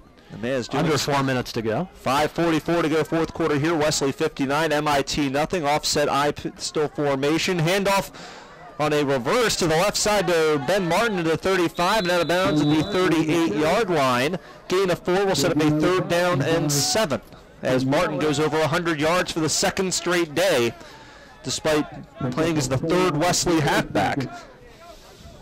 Yeah, he's the closer. You give it to him most of the carries, and you keep that 1st down marker. Is he a Dennis Eckersley? Is he a Dennis Eckersley type? More of the Trevor Hoffman, or does he have the? He's Mariano. Come on. He's got the slider. Sandman. 3rd and 7. Smith back to pass. He is hit, and he's going to be sacked to the 35-yard line, and making that sack, Kyle Veldman, listed as an offensive lineman, but they're making the big sack for MIT. Yep, and they went back to pass, and Smith really didn't have anything, stepped up in the pocket, but a good job by Veldman getting off his block and slinging him to the turf. So Wesley will get the punt unit out there. Nick Miller stands his own 20-yard line and punts it away. This is a nice end-over-end kick at the 35-yard line. It's a big roll for Wesley, recovered by Espargo at the 30-yard line, runs it all the way up to the 40-yard line. Time out of the field will take it with them. 4:41 to go, 4th quarter. Wesley 59, MIT nothing. This is Dr. Michael Axe. First State Orthopedics is community driven. Now we begin the burning portion. It's 22-0 Hudson. 2 minutes to go in the 1st quarter. Christmas wish. Many walks for cure. Youth in sports and the boys and girls Hobart club. just made the 2-point conversion. 15 years, our offices have They're recycled up 24-21. I don't know the time. other medical equipment to be used in the area. 1:26 to go. And on the sideline. First State Orthopedics, serving the community every day in so many ways. To find out more about First State Orthopedics, Take another 30. ortho.com. This is Kevin from Diamond State. Yeah, Wesley has had to burn a timeout. A company that has been buying, selling gold and silver in North Wilmington for 13 years. We set ourselves apart from other gold buyers by paying 20 to 50% more for Got one left. sterling flatware coins. Perfect. Yeah, we'll keep it from here. Contact us through dscoins.com. Retailers have game. Yeah, the Diamond State Challenge. We're close by at 1705 Marsh Road in North Wilmington with easy access on I-95. Call us 302-478-1050. Welcome back to Miller Stadium there. Wesley having to burn a timeout for alignment after the punt by Nick Miller. So MIT starts 1st and 10 at their own 41-yard line, going left to right, trying to get on the board for the first time today. Peter Williams takes the high snap, hands it off to Goldsberry. Running right side's got a nice wedge of blockers in front across the 49 and up to the from the 45 up to the 49-yard line. Gain of 8 yards for Brad Goldsberry. Yeah, nice little run. Goldsberry's a little slow getting up, but really nice lateral movement and quickness, and a nice burst at the end to get 9 there. But he's up a little bit slow. He's down on one knee right now. And the training staff for MIT will come out and check him out. Score update from Delaware Stadium. Hodson now leading Laurel 22 to nothing. Marquise Brown a 70-yard run, and Hodson is up 22-0. And that was after Laurel apparently had a 4th and 1 and had a delay of game called against them, forcing them to punt. But right here, the concern for MIT is that Goldsberry, the senior, a fantastic wide receiver / tailback who has accounted for over 1,000 yards in his senior season. And he is coming off the sideline, or coming towards the sideline now for MIT. Yeah, 19 carries, 61 yards so far today. 86 yards of total offense when you add in the receiving. You have 3 catches for 25, so. Everything we expected from him today. Good, fast runner. And unfortunately for MIT, this will be his last varsity football game. Yeah, looks like he got his bell rung a little bit as Espargo is back there at tailback, and he's a pretty good return man. It'll be interesting to see him get the ball a little bit. He does have 17 carries for 149 yards coming in. Williams will play action. He's back to pass. Fires over the middle. He's got a receiver on the side. It's complete. The 30-yard line to the 25 and twisting his way up to the 20-yard line. That's going to be Samuel Inman with the grab. Nice little design there and play action. To get himself a little time, he dropped back, and then a couple of crossing patterns over the middle one. The one going from right to left broke open with Inman, and he was able to get it inside the Wesley red zone. 1st and 10, MIT at the 20. Second time they've been in the red zone today. 2 wide receivers to the right, 1 to left. Espargo takes the carry left side up to the 16-yard line. Gain of 4 for the junior out of St. Louis, Missouri. We'll set up a 2nd down and 6. Oh, nice little, these guys from the Engineers, they run the football well, that's for sure. Averaging 261 yards per game on the ground coming into today. 2 wide receivers to the right, 1 to the left. Play action, Williams rolls out to his right. Firing out route, it's complete, and a nice sliding catch made at the 6-yard line by Harris Stolzenberg, the sophomore out of Weston, Florida. And it will be 1st and goal, MIT at the 6. Yeah, Engineers looking to close out what might be their final drive of the season with a touchdown and give their fans something to cheer about today. You can hear the crowd there on the far side. You hear the Wesley crowd as well, hoping to keep the shutout going. 3:08 to go, 4th quarter, 59-0. Pistol for Peter Williams. Option left side. Espargo's got the carry at the 10, trying to get outside. Shakes a tackle at the 8, but is not going to find the end zone. That was Francis Masali that slowed that play down, and it will be a loss on the play of a yard. We'll set up a 2nd and goal at the 7. Clock runs under 2:45 to go, 4th quarter, 59-0 Wesley. Well, the Wesley secondary did a nice job closing there. Looked like he might have something early there, but they were able to corral him. 2 right, 1 left. MIT going from left to right. Williams, play action, rolls out to his right. He's under pressure, sets up the screen, and incomplete. The pressure was put on first by Sam Romano on the quarterback, and then the screen looking for Espargo, but there was nothing there. Yeah, Rich Logan did a really nice job of sniffing that out. So between Logan and Brandon Bennett. They've had a couple of nice, Ben Robinson as well, that's who I was thinking of. Those 3 players have had really nice second halves today. Right, and Sam Romano, there's a lot of good young football players that Wesley's got backing people up that you're going to see a lot more of next year when this senior class graduates. 3rd down and goal from the 8. Williams operates out of the pistol. 3-step drop under pressure. Fade right side. Got a receiver. Bobbled incomplete at the goal line. MIT had a sure touchdown, but it's in and out of the hands of the intended receiver. Here on our near side, Jared Hansen. No, not Jared Hansen. Check that. That is Brad Goldsberry. That's not Goldsberry either. 22? 23, maybe? That's Connor Hanlon. Connor Hanlon, yes. Yes, not on my 2 deep. So, a real nice play by the Wesley defender, as it appeared Hanlon was going to have the Engineers' first touchdown of the game, but well, here it is for MIT if they want to get some points, but first Wesley will call a timeout. And we'll take that last timeout here. I know if it's just the 30-second timeout, we'll take it right here. 2:23 to go in the 4th quarter. Wesley 59, MIT nothing. I remember the moment. I'll never forget that moment. All right, so here's how the post game's going to work. I'll do the reads and a really quick summary from myself and Jason, just a couple of the quick numbers, and then we'll be out. Because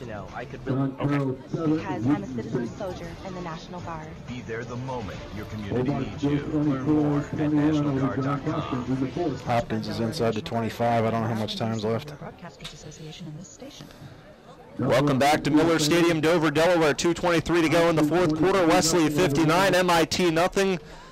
At this point, all that's left to talk about in this game is whether MIT can get that touchdown and avoid the 0 here in the 2nd round of the NCAA Division III National Football Tournament, as the Engineers will see their best season in program history end at 10-1. But right now they want 7. Peter Williams out of the pistol. 2 wide receivers to the right. Now 2 to the left. Williams is back. 3-step drop. Fires over the middle. Incomplete. Too tall. Looking for Connor Hanlon. It's incomplete.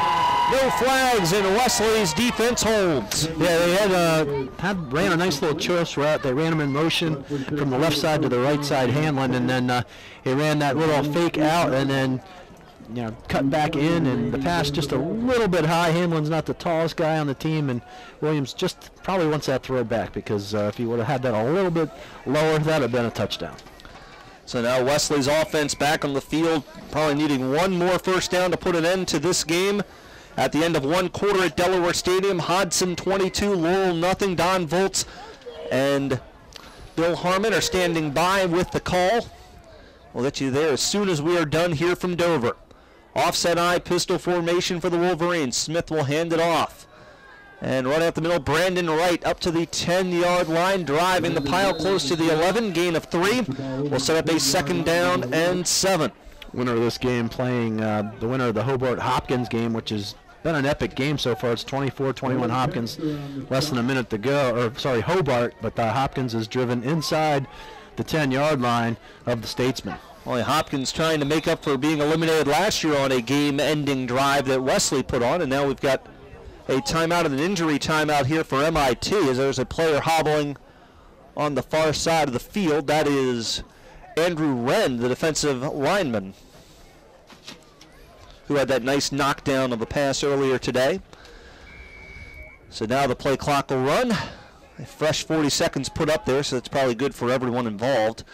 So we go under 100 seconds to go in the 4th quarter. Wesley 59, MIT nothing.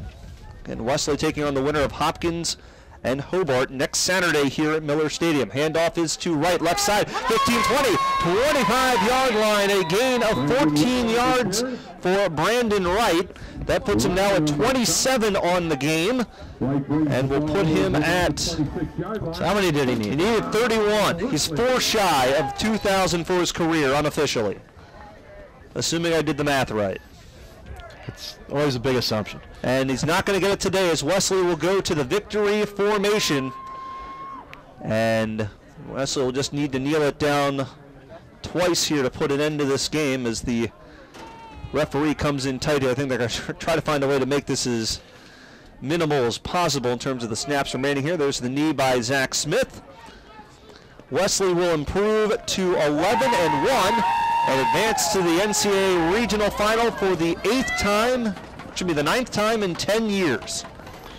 And a great run for the Wolverines, and You know, this is the golden age of this Wesley football program. I mean, you go back to the 90s and those great teams that started it out. It was Kerry Horney, the middle linebacker for the 91 team, had a shirt from the 91 ECAC championship team, and those guys got that thing started back in the late 80s, early 90s, and boy, Coach Drass and Coach Knapp have built this program into something else on the Division III level over the last 25 years. And congratulations to MIT. What a fantastic run this year, ending their season at 10-1, the champions of the New England Football Conference. Ignore that final score. This is a great story and a great football team at MIT that did some wonderful things, and certainly we look forward to seeing how they continue to build that program up in Boston. Yeah, and you know, they're really what everything is about. You know, when you talk about what college football should be about. You know, they're great students and great football team, and they are a great story nationally this year. But you know, not in the cards for them today. But we wish them the best. They're great sports. They play hard, and we enjoyed having them. Indeed. So that's going to do it here from Miller Stadium High School, or excuse me, Wesley College football at 11:50 a.m. WDEL has been brought to you today by Concord Pet Food and Supply, still locally owned with 27 area locations. First Aid Orthopedics, listen to a medical minute this fall with Dr. Michael Axe. The Tri-State Battery Warehouse, any battery you had, or any battery you need. Let's try that again. Tri-State Battery Warehouse. Any battery you need, Tri-State has it or will find it for you. By Shagrin Gas, your Go Green energy expert since 1932. By Paul Campanella Auto and Tire on Augustine Cutoff, treating your car like their very own. By Dr. Lou Ellis of the Bay Health Medical Group. By Anchor Buick GMC, doing business the Williams Way on Route 40 at the Maryland-Delaware State Line. By Wesley College, offering graduate and undergraduate degrees at convenient times. Go to wesley.edu for more information. By Diamond State Coins and Currency, check around, then come to Diamond State Coins to really find out what your valuables are worth. By M&T Bank, celebrate all that's good about the game with Good Game Days.